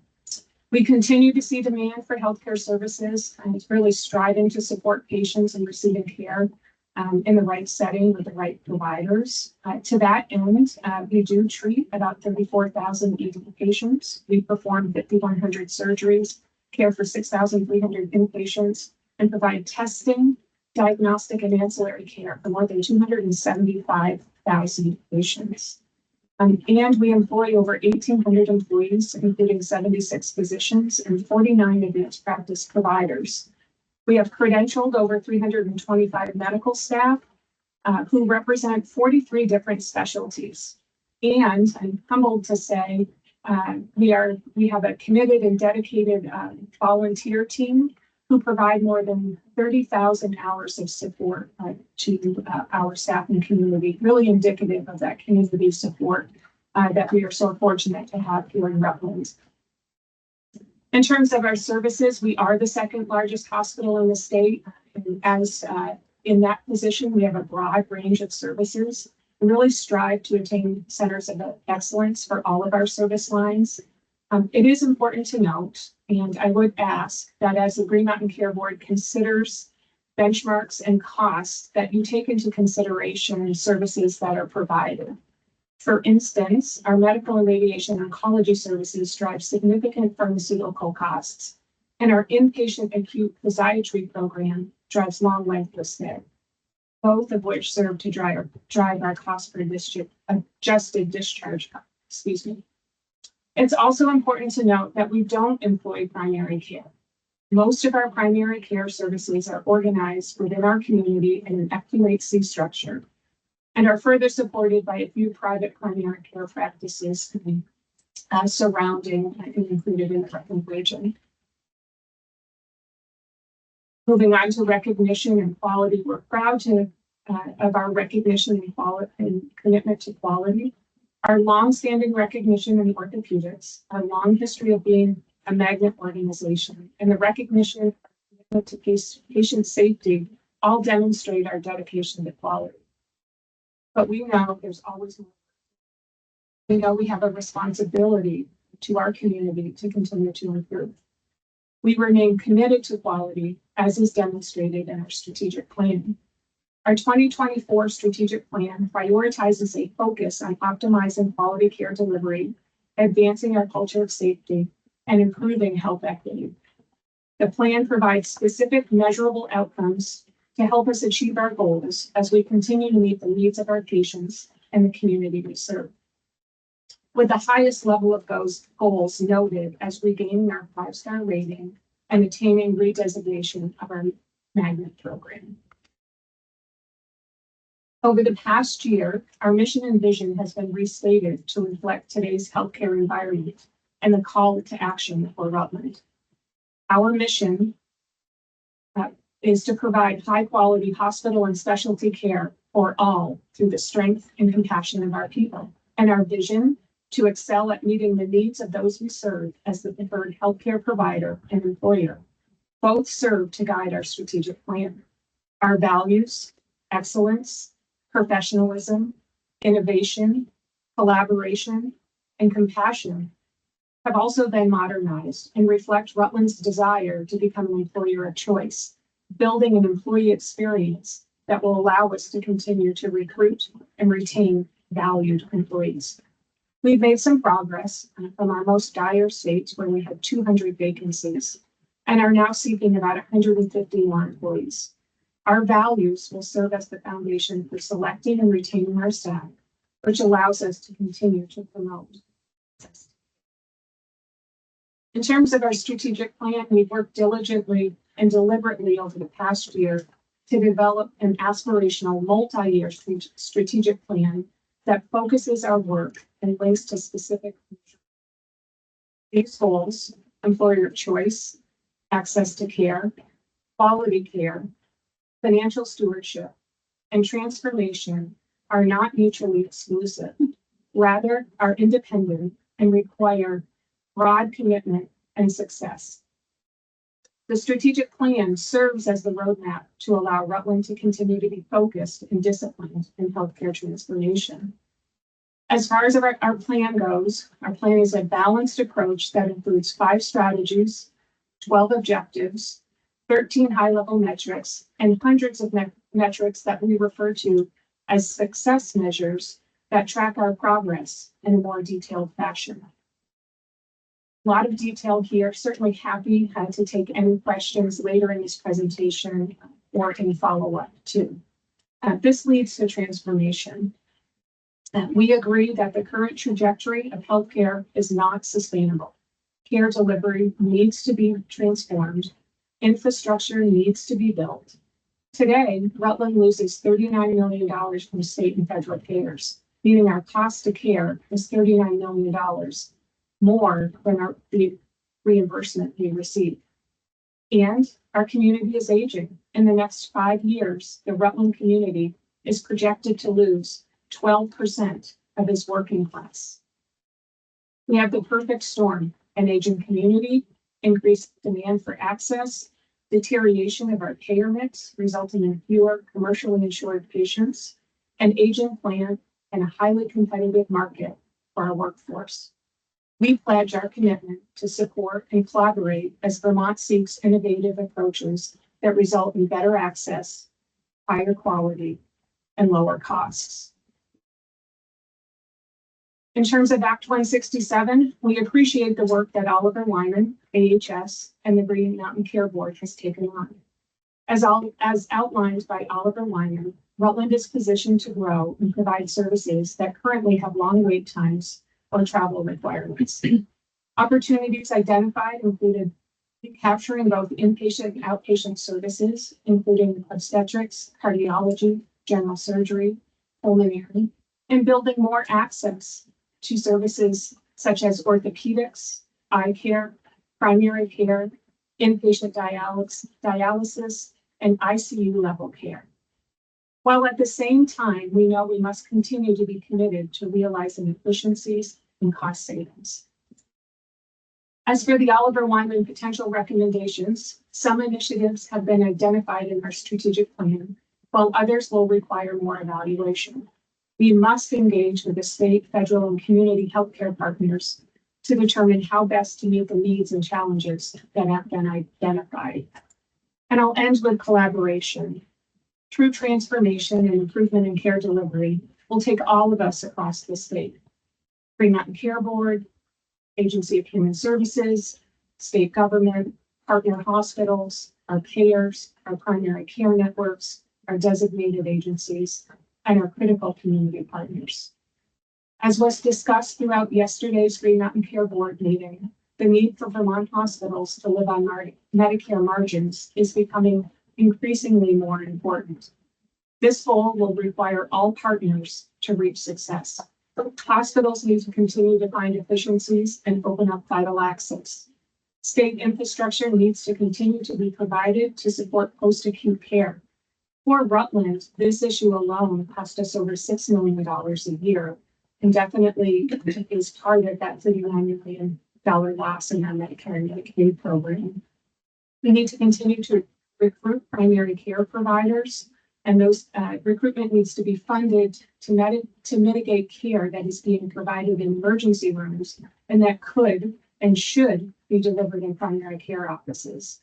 And lastly, funding for mental health and home health agencies needs to be considered to promote access to essential services in a cost-effective manner, meaning not in a hospital. Governance and regulatory policies need to be streamlined. Policies need to consider ways to mitigate administrative overhead, and governance, funding, and regulation must continue to serve as the foundation to promote safe and timely access to care across our state. Rutland stands committed to support these initiatives. So now I'd like to hand it over to Jen Bertrand, who can walk you through the details of our 2025 budget. Good afternoon, members of the board, Green Mountain Care Board staff, and the HCA team. We're certainly appreciative of the opportunity to speak with you today regarding our proposed FY 2025 budget. So to begin the financial portion of our presentation, we wanted to summarize our request and highlight that Rutland is meeting 2 of the 3 benchmarks that were set forth. Those 2 benchmarks being the commercial rate growth as well as the operating margin benchmark. RMC is exceeding the net revenue benchmark by 2.6% due to improvements in access to care. And I'll discuss this in a bit more detail further on in the presentation. Our 25 budget does incorporate the balance of several objectives. One was to increase the availability of services and certainly improve access to care. The other to reduce wait times, and that's particularly in imaging and higher demand specialty care services, and I'll talk about that a little bit further on. We wanted to create a budget that does consider patient affordability, one that does incorporate initiatives aimed at reducing costs, one that is focusing on continued operational efficiency, and we needed to factor in the potential outcome of our upcoming union negotiation. Another objective was we needed to raise the organizational minimum wage. And then lastly, as our final objective, attain a moderate operating margin. Our 25 budget does certainly include some level of risk. I'm not going to go through all of those that you see on the slide there, but I did want to call out and highlight a few.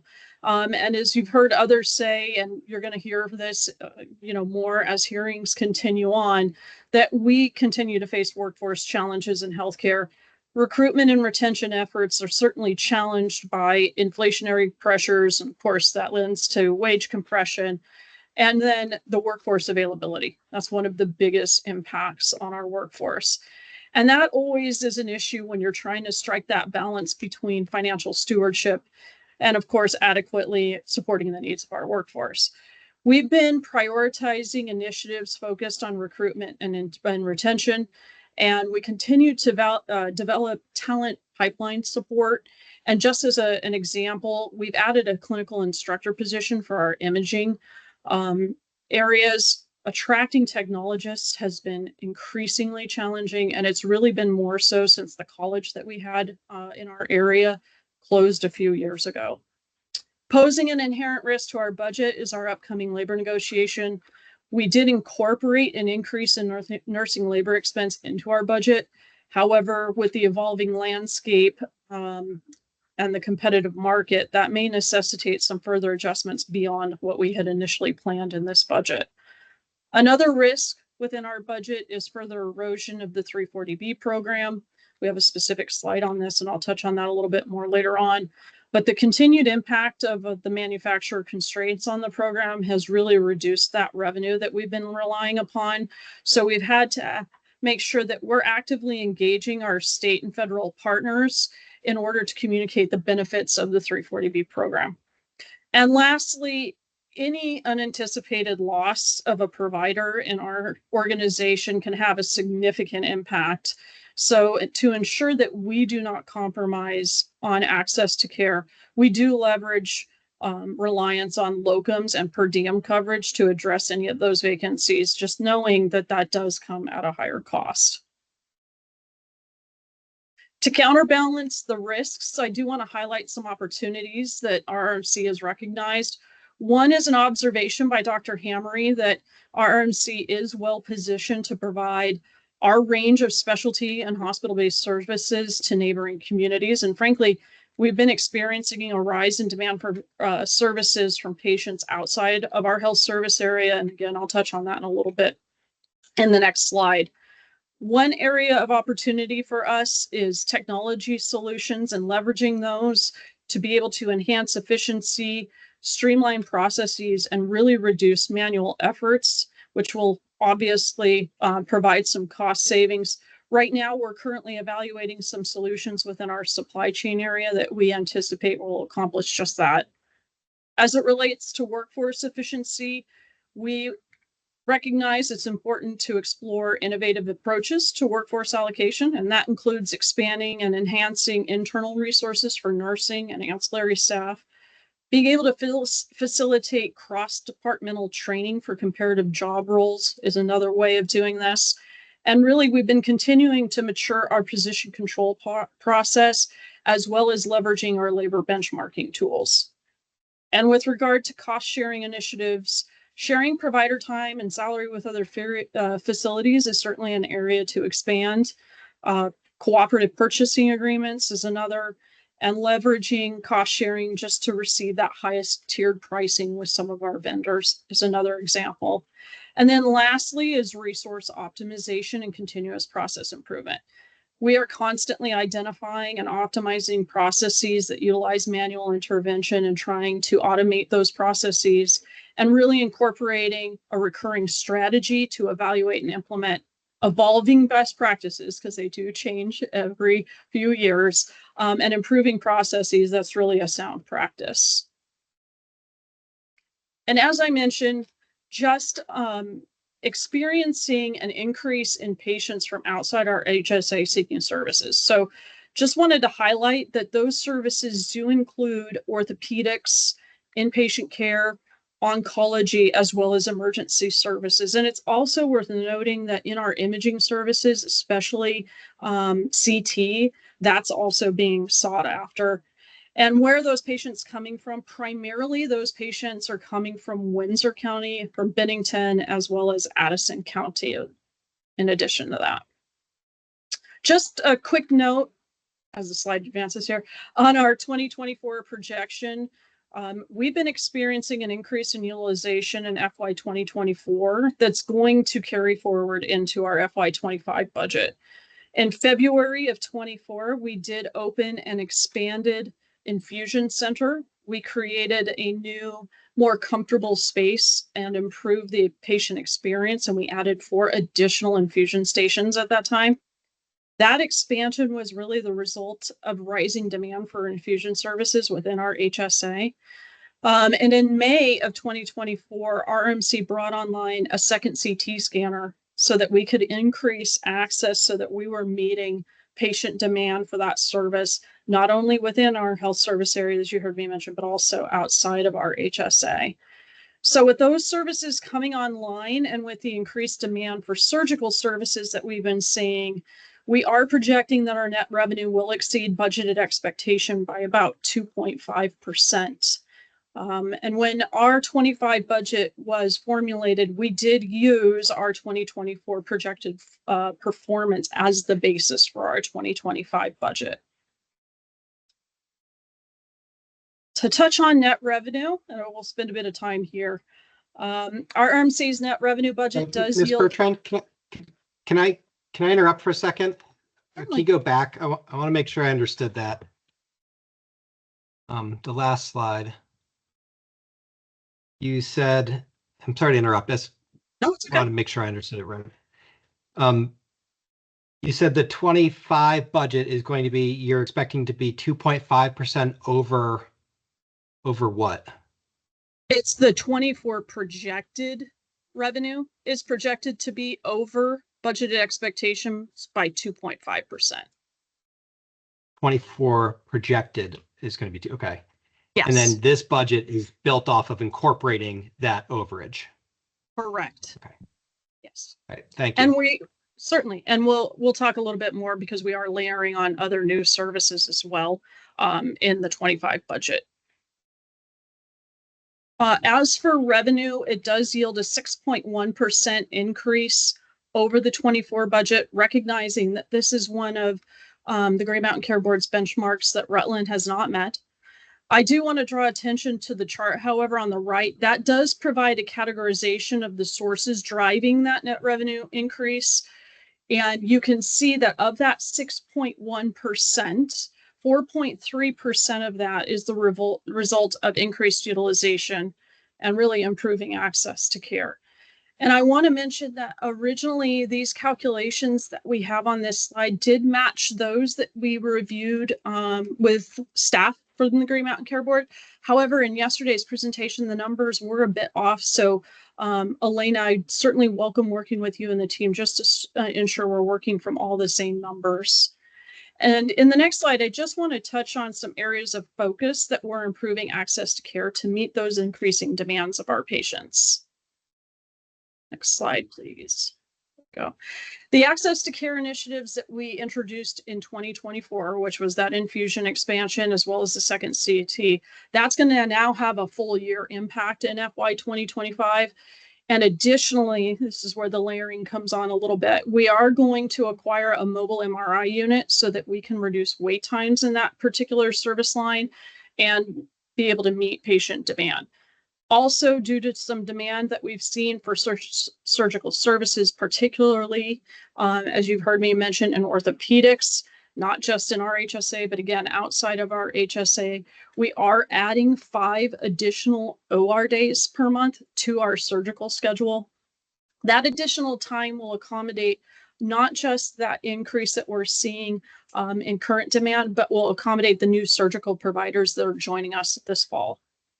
Other noteworthy utilization changes do include that list that you see there on the slide.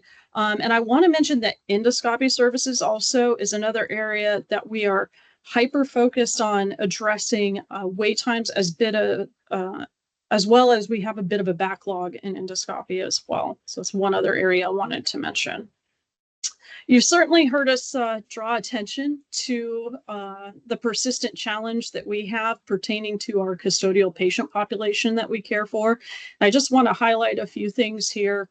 And just as a reminder, those, of course, are patients awaiting placement in a more suitable care setting.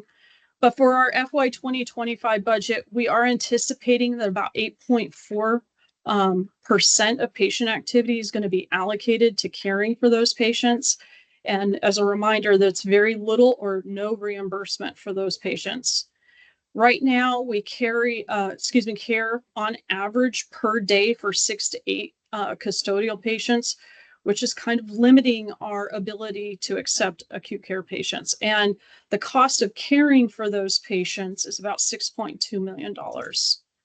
Right now, in-house, we are caring for about 3 custodial patients, and they've actually been with us for over 6 months. And honestly, those patients certainly deserve to be in a more enriching environment than a hospital, but it's certainly challenging to find them placement. Our case management team has been working very hard and very diligently with our community partners to try to place these patients in a more appropriate care setting. But frankly, long-term care bed availability is a challenge. As part of our budget guidance, we were asked to justify any of the benchmarks we were not meeting. And of course, we acknowledged that we were not meeting the 3.5% net revenue threshold. This is in part to 3 items. The first are the utilization impacts that I mentioned early on, that our objective is to improve access to care primarily in CT, MRI, infusion, and surgical services. The second is the goal of reducing wait times, particularly in imaging with CT and MRI, and also with endoscopy, our sleep medicine, as well as cardiology. And I'll talk about that in a moment in a couple of slides as to actually putting some real goals to those wait times. The third item that's contributing to our increase in NPR is us incorporating the impact of those patients seeking care from outside of our HSA. And again, I'll touch on that as to what's happening in the 25 budget in a moment. But as you can see from the chart on the slide, of that $20 million in net revenue increase, 70% of that increase is coming from utilization. And I just wanted to highlight that. And again, just caring for patients across the state. They are coming to Rutland from other areas. On the slide, you can see the number of the encounters through June that we're tracking. That's on the heat map there on the right-hand side. In the 25 budget, we have incorporated the increase we're seeing in the service lines that I talked about prior. But one other service line that I wanted to highlight that's really risen to our top 5 that's on the list now for 2024, and we've incorporated into our 25 budget, is patients outside of our HSA are utilizing our inpatient psychiatric care services. And this is the first time that we have seen that service rising to, our top 5 or 6 services with that particular subset of patients from outside of our HSA. As I mentioned earlier, we're setting some measurable targets here so that we can decrease wait times. Just a couple of examples on the slide. But with imaging services, in particular CT, we do need to be more in line with some of our other imaging services, X-ray, ultrasound, general diagnostic imaging, and we are not with CT, which is why we brought a second CT on. We really want to be able to target 50% of visits being scheduled within the first 2 weeks. Another area you heard me mention earlier that's not on the slide is endoscopy. That's another significant area of focus for us. We're targeting 40% within 2 weeks, and right now endoscopy is around 22.5%. So we have some work to do there, and we've certainly put those targets forward for 2025. Now, some of the endoscopy, I will say, is provider dependent, but our team is working very diligently to make sure that we're filling those provider openings so that we can address the wait times for endoscopy. And we do have a backlog, as I mentioned earlier. For high demand specialty services, as you heard me mention, sleep studies, as well as cardiology. You can see on the slide with cardiology, we really want to target 45% within 2 weeks. That would be more in line with the wait times for some of our other specialty services. And we are behind the curve a bit on cardiology. So we're shifting our focus on that particular specialty in FY25 as well. Just want to touch on our charge increase. Our budget does incorporate a 3.4% increase to our inpatient outpatient charges. We are not applying a charge increase to our professional services. And although we all recognize that patient affordability is a relative concept, it hasn't been defined yet. But we felt that our pricing methodology in this year's budget really did take into account patient affordability. And then, of course, it does meet the GMCB benchmark. And as you've heard me say in the past, and just to kind of reiterate this again, there is a distinct difference between an increase in price or charge versus how that translates to our commercial rate growth. And I do want to acknowledge the board and the GMCB staff this year for highlighting that in our budget submission. Because we've separated what the true rate impact is from utilization and mix. But also there's a very distinct difference between the discounted contractual percentage that a payer is contracted to provide versus what we refer to as the effective collection rate or reimbursement that's actually paid to the hospital. That further reduction is really a result of changes in payment policies that are really not able to be negotiated. As it pertains to our commercial rate growth, RMC is below the budgeted benchmark or the GMCB benchmark of 3.4%. We did a little bit of a calculation just to see what the system median and system average was with the submitted rate decomposition sheets that we had at the time, and you can see what we had calculated there. The commercial rate growth does equate to 1.3%. of the total 6.1 that you saw on the slide early on. Our commercial rate increase due to that 3.4% change in charge to in and outpatient service areas is not impacting any commercial payer more than just over 3%. But I want to be respectfully candid, if I could, that the aggregate approval statements in the budget order, which for RMC would equate to about 2.8%, would be difficult because it's not specific enough. And we have one commercial payer whose rate increase is at 3.05%, and another that's at 3.01%. And we would just wonder if the budget orders could be at the payer level or encompass a not to exceed rate, so to speak, of that 3.05%. And I want to spend a little bit of time on just talking through this next section because I did listen in a bit to the rate review hearings, and I feel like there's a difference in translated approach to the components of our budget submissions. So as you can see from the chart on the slide, we've specifically outlined the impact on each commercial payer by rate, mix, and utilization category. I think the difference in the calculations that the payers are using as to them rate is all encompassing. So for them, it's utilization, it's new or expanded services that we're bringing on, it's payer mix shifts in addition to that rate. Their calculation is the total percent change over the prior year's budget. And for hospitals, when we submit a change in charge of X%, let's say, not all parties are translating that to the payer's total estimated increase.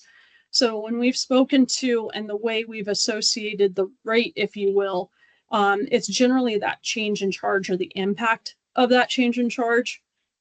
And from my observation and experience, the payers are focusing on that right-hand column that you see there, that total column, the 13.52, the 15.67, 8.7, et cetera. That's the estimated total amount of the impact to the payers. And when RMC was asked this year by one of our payers for the estimated rate request, we actually provided this breakdown to them. If this level of detail, though, is maybe not outlined in the budget order, it might continue to create maybe a little bit of confusion between the hospitals and the payers.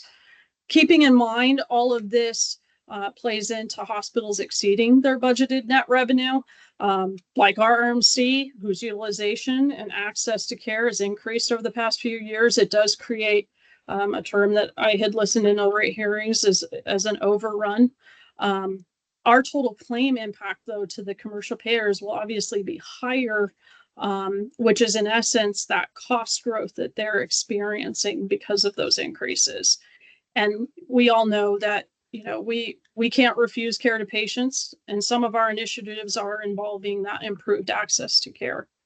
And just to highlight that our budget does include $14 million of net revenue so that we can address access to care issues, not only within our HSA, but outside of our HSA, and also includes those new and expanded services I had mentioned.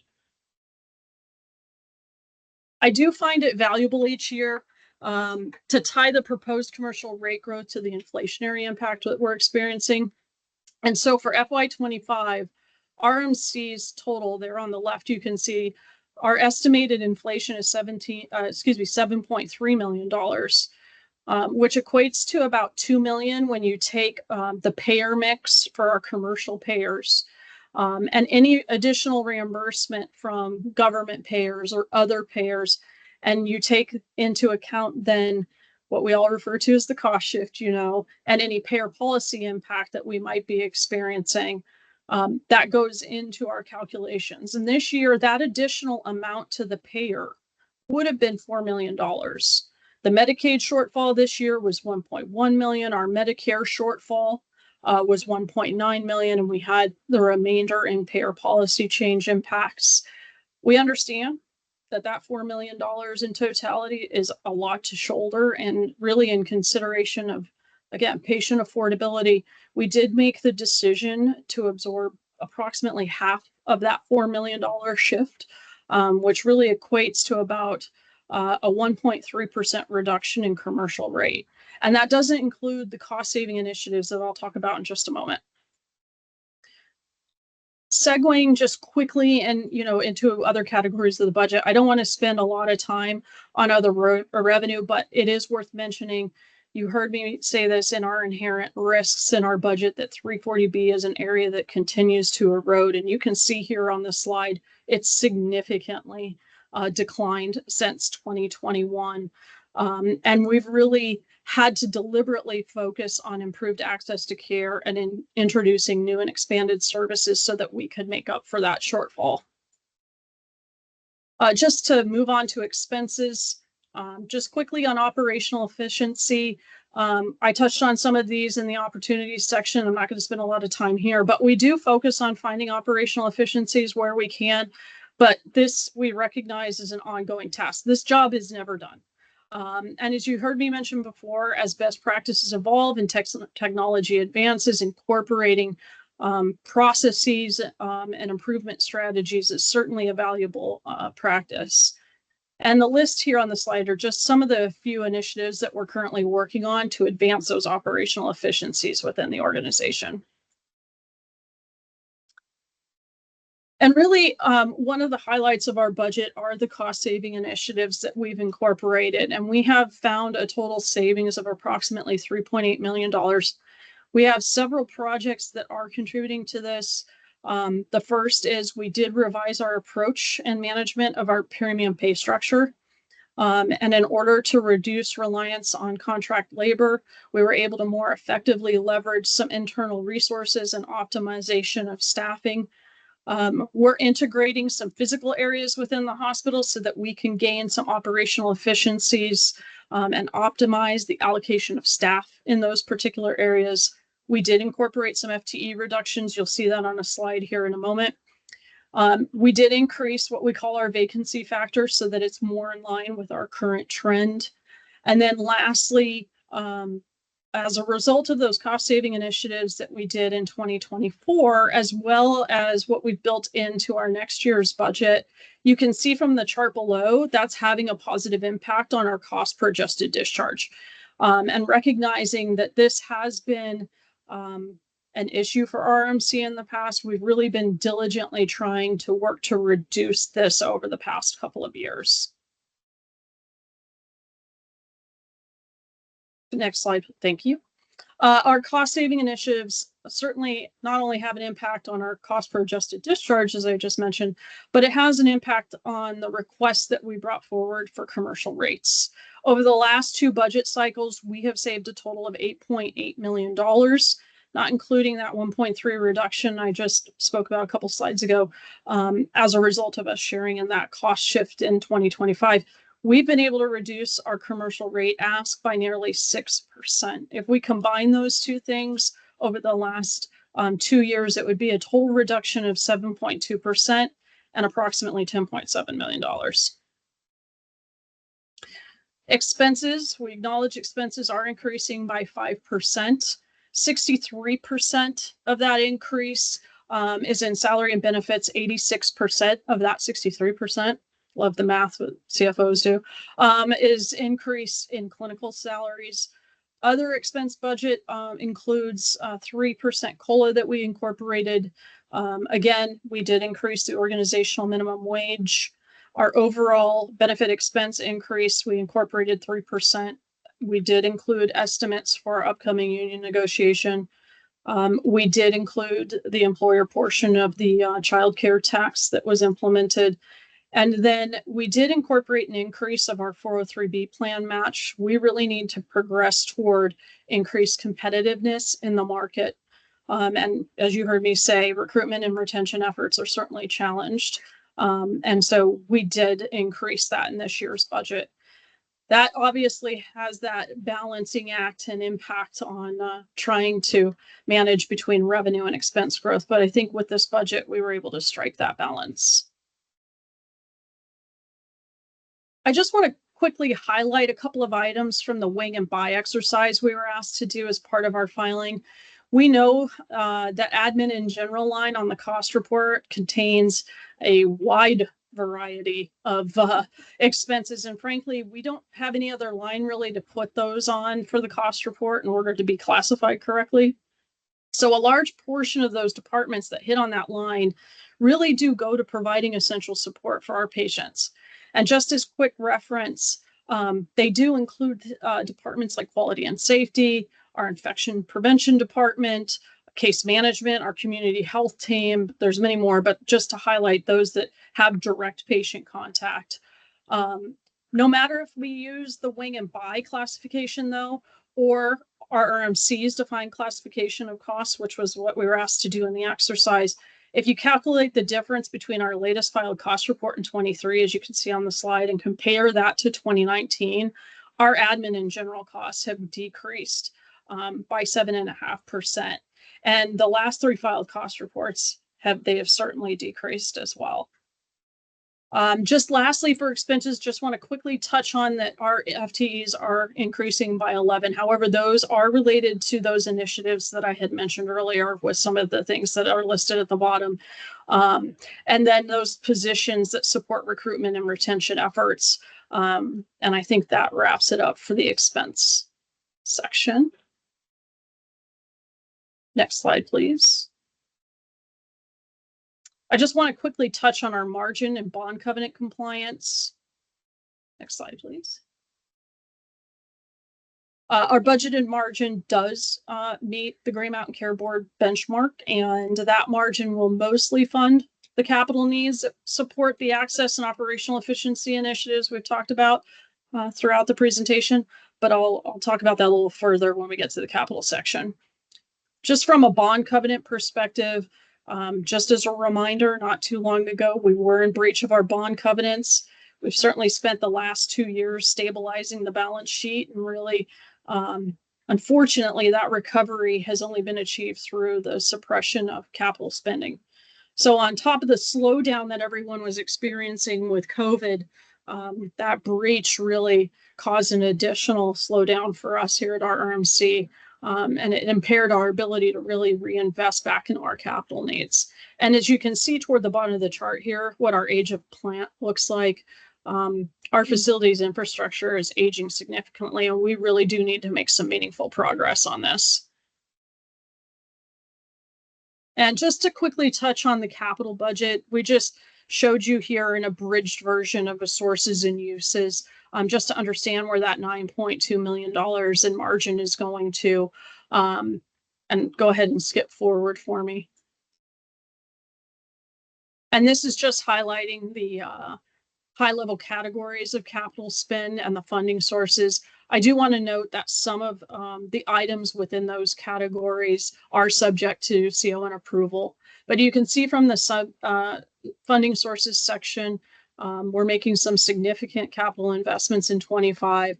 It's going to require us to go to the market for about $7 million in debt. And so we have a couple of options available to us. So if going out for a fixed rate loan with our current banking organization or a local banking institution does not pan out, we can draw on a line of credit, but that comes at a higher interest rate. So we certainly want to leverage our relationships with our banking institutions so we can get the best rate possible. And I should highlight also that our capital expenditures over the next 3 to 4 years is planned to be funded through operations and not needing to go necessarily to the market for funding. I just wanted to touch on quickly and acknowledge the comparative metrics. The initial comparison of sources has certainly revealed some areas that we feel we could look at and consider and reach out for some clarification and evaluation. And we do customarily use benchmarks to guide our priorities and strategic plans, so those can align with our goals. And we've mentioned some of those, monitoring the cost per adjusted discharge is one example. But in order for us to really proceed, we'd love to know how we could have a more comprehensive understanding of the prioritized metrics and how we might be evaluated on those and consider them as part of our submission. And we certainly appreciate the varying data sources and calculation methods, and we welcome any collaboration with the board members and staff. And I just want to give a couple of examples in the next slide of some of the variability we were seeing in the metrics. The difference between the Bartholomew and Nash analysis, which is focusing on inpatient services only, the Colorado analysis, which is really looking at the total hospital and professional services. And it would be really interesting to understand how our custodial patient day volume might be evaluated in this analysis and how that compares to some of our peers. And then also, and Robin mentioned this yesterday, how the true or the estimated FPP could impact that data as well. And so we just want to be able to internalize and comprehend all those variables and variations so that we can draw some accurate and meaningful conclusions from those. But thought that it was very insightful and helpful. And just to wrap up the 25 budget discussion quickly before highlighting our 23 performance, I did want to say that the budget we're proposing is responsible and thoughtful. It's one that we feel is dedicated to improving access to care and reducing those wait times. We thought that it certainly considered patient affordability. It does incorporate the strategic planning initiatives that were set forth by our board, who is committed to providing high quality healthcare, and we continue to have a focus on the organization's financial sustainability. It does include cost savings, as you heard me outline, as well as operational efficiencies. And it does allow us to make some critical investments in our facilities and equipment and really strives to meet the needs of the patients that we're serving. And just to wrap up, acknowledging that we might be discussing our FY23 performance today, we wanted to highlight some of the reasons that our net revenue surpassed expectations in 2023. Again, improving access to care, a reasonable portion of that overrun that we had in FY23 is related to patients seeking services outside our HSA. It was about 24% over FY 2022. And again, those patients are seeking orthopedic and imaging services in particular. Our ED did experience an increase in volume. That was a result of reduced access to primary care within Rutland. This still is a persistent challenge for us as of current state. And then lastly, we did introduce some new pharmaceutical treatments, which comprise a considerable amount of that increase. And I think that ends the presentation portion of our hearing. And Chair Foster, I will turn it to you. Thank you. You guys have done the best on timing so far, and we really appreciate it. So thank you. I'll open up to the board members for any questions they have. Sure. Robin, did you want to go? Okay. You go ahead and I'll jump in next. How about that? Okay. I'm more comfortable when it's the other way, but so thank you for the team from Rutland. I really want to start off by commending the progress you've made to stabilize.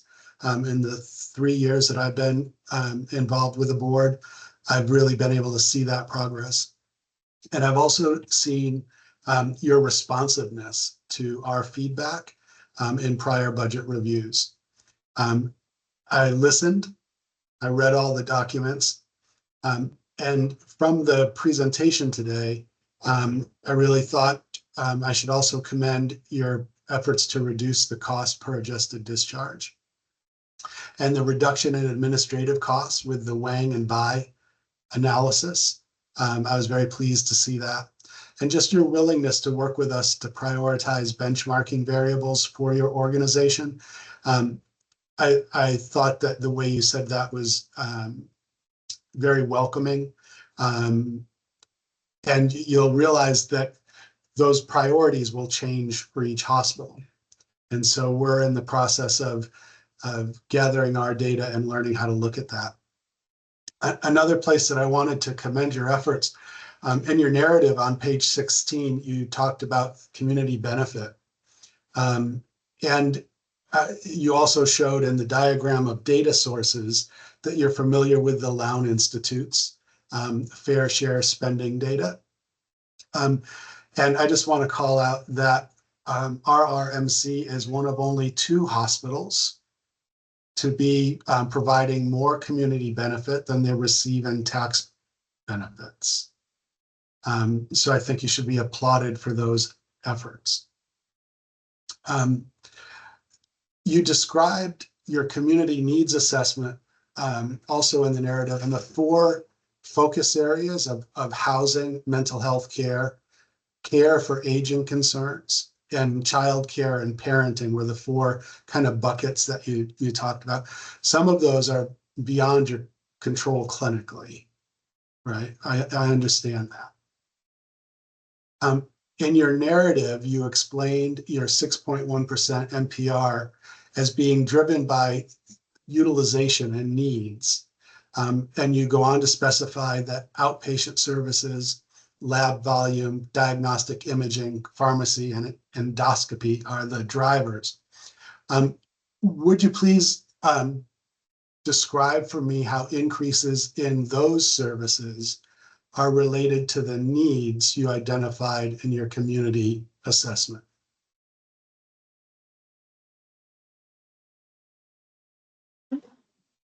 Yeah, I'll take a shot at that. This is Judy. So our community needs assessment is really a planning process that includes all of our community partners here.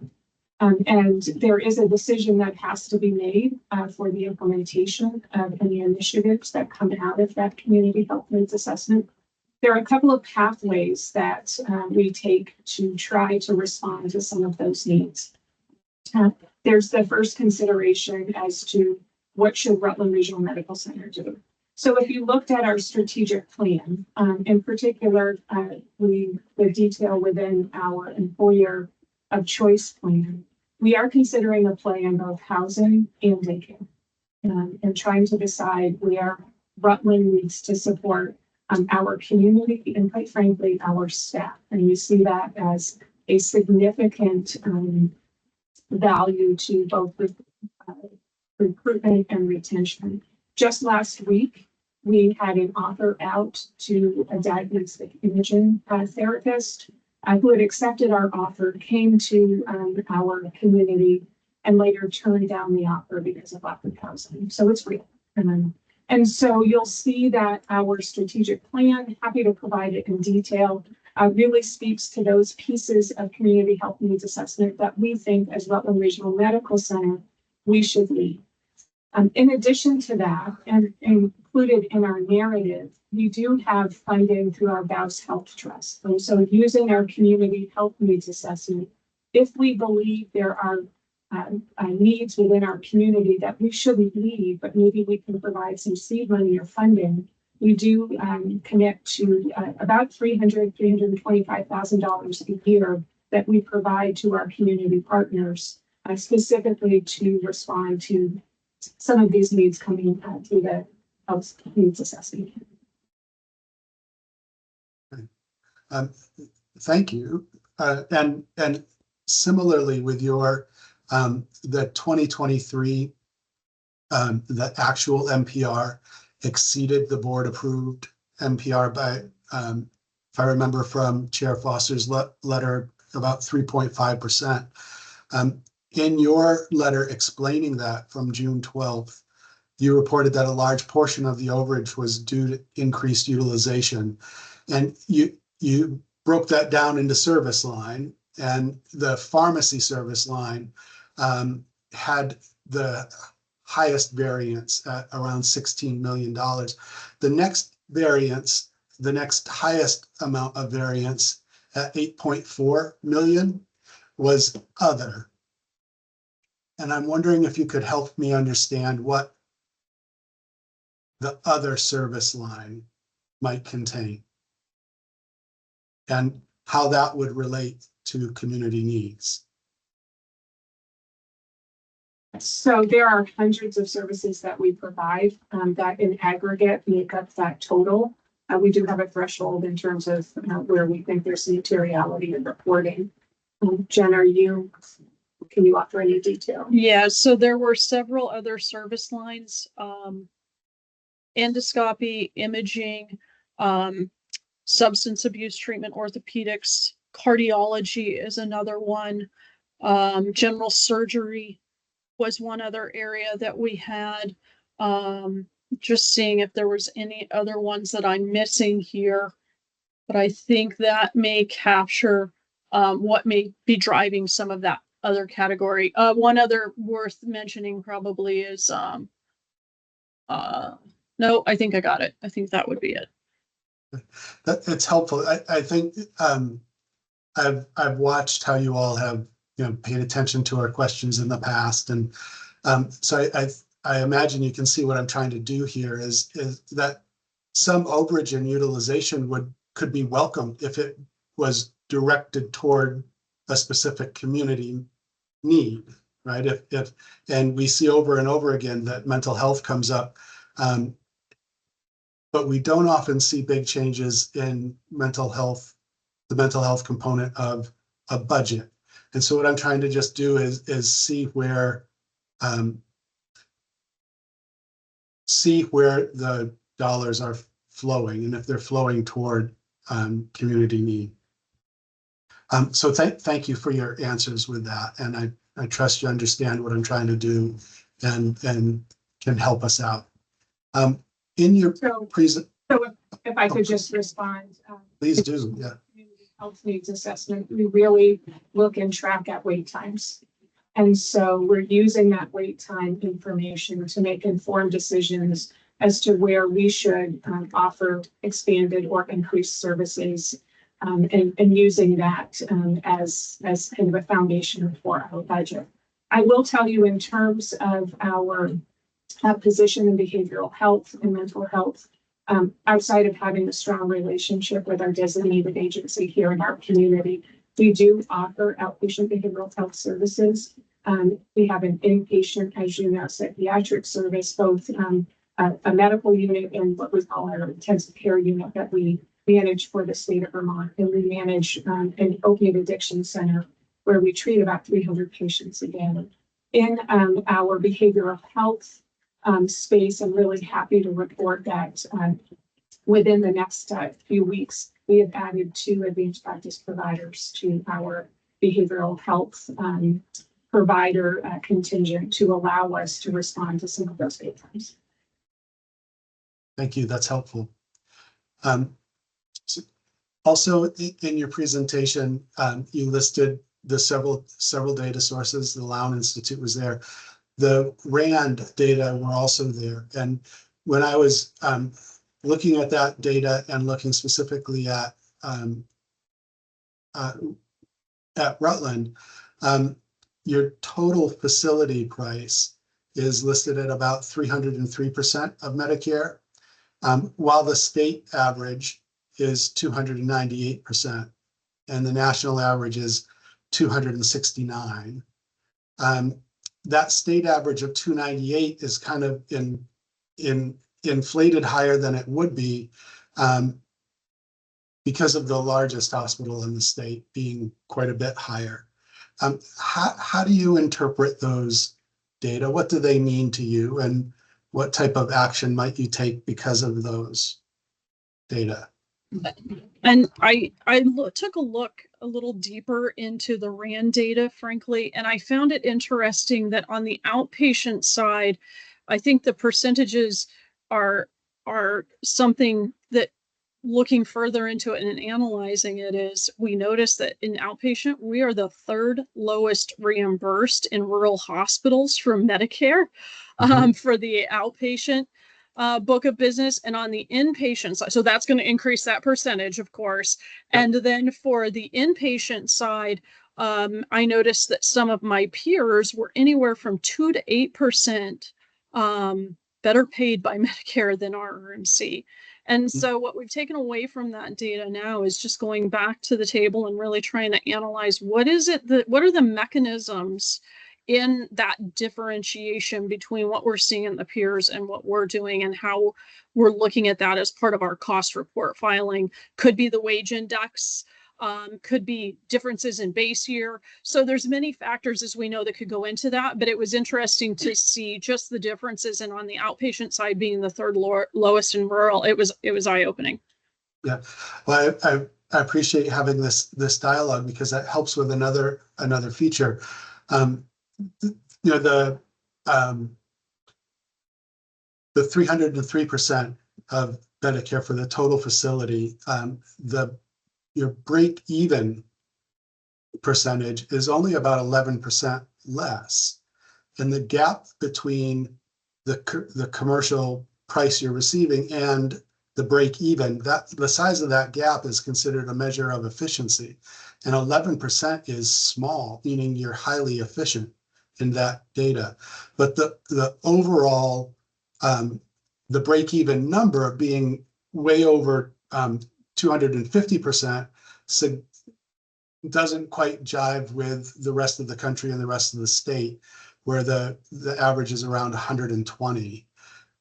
So I think continuing to dive into that data and learn from it and share with us your interpretation, and we share with you ours, I think we can learn a lot from it and go from there. RAND also has some quality metrics. They're organized by Quantros.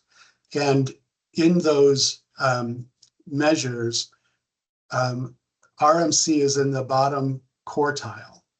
And I wondered how you interpret that information. If you're used to those, that data set by Quantros on reliability and safety, and just how you interpret that information.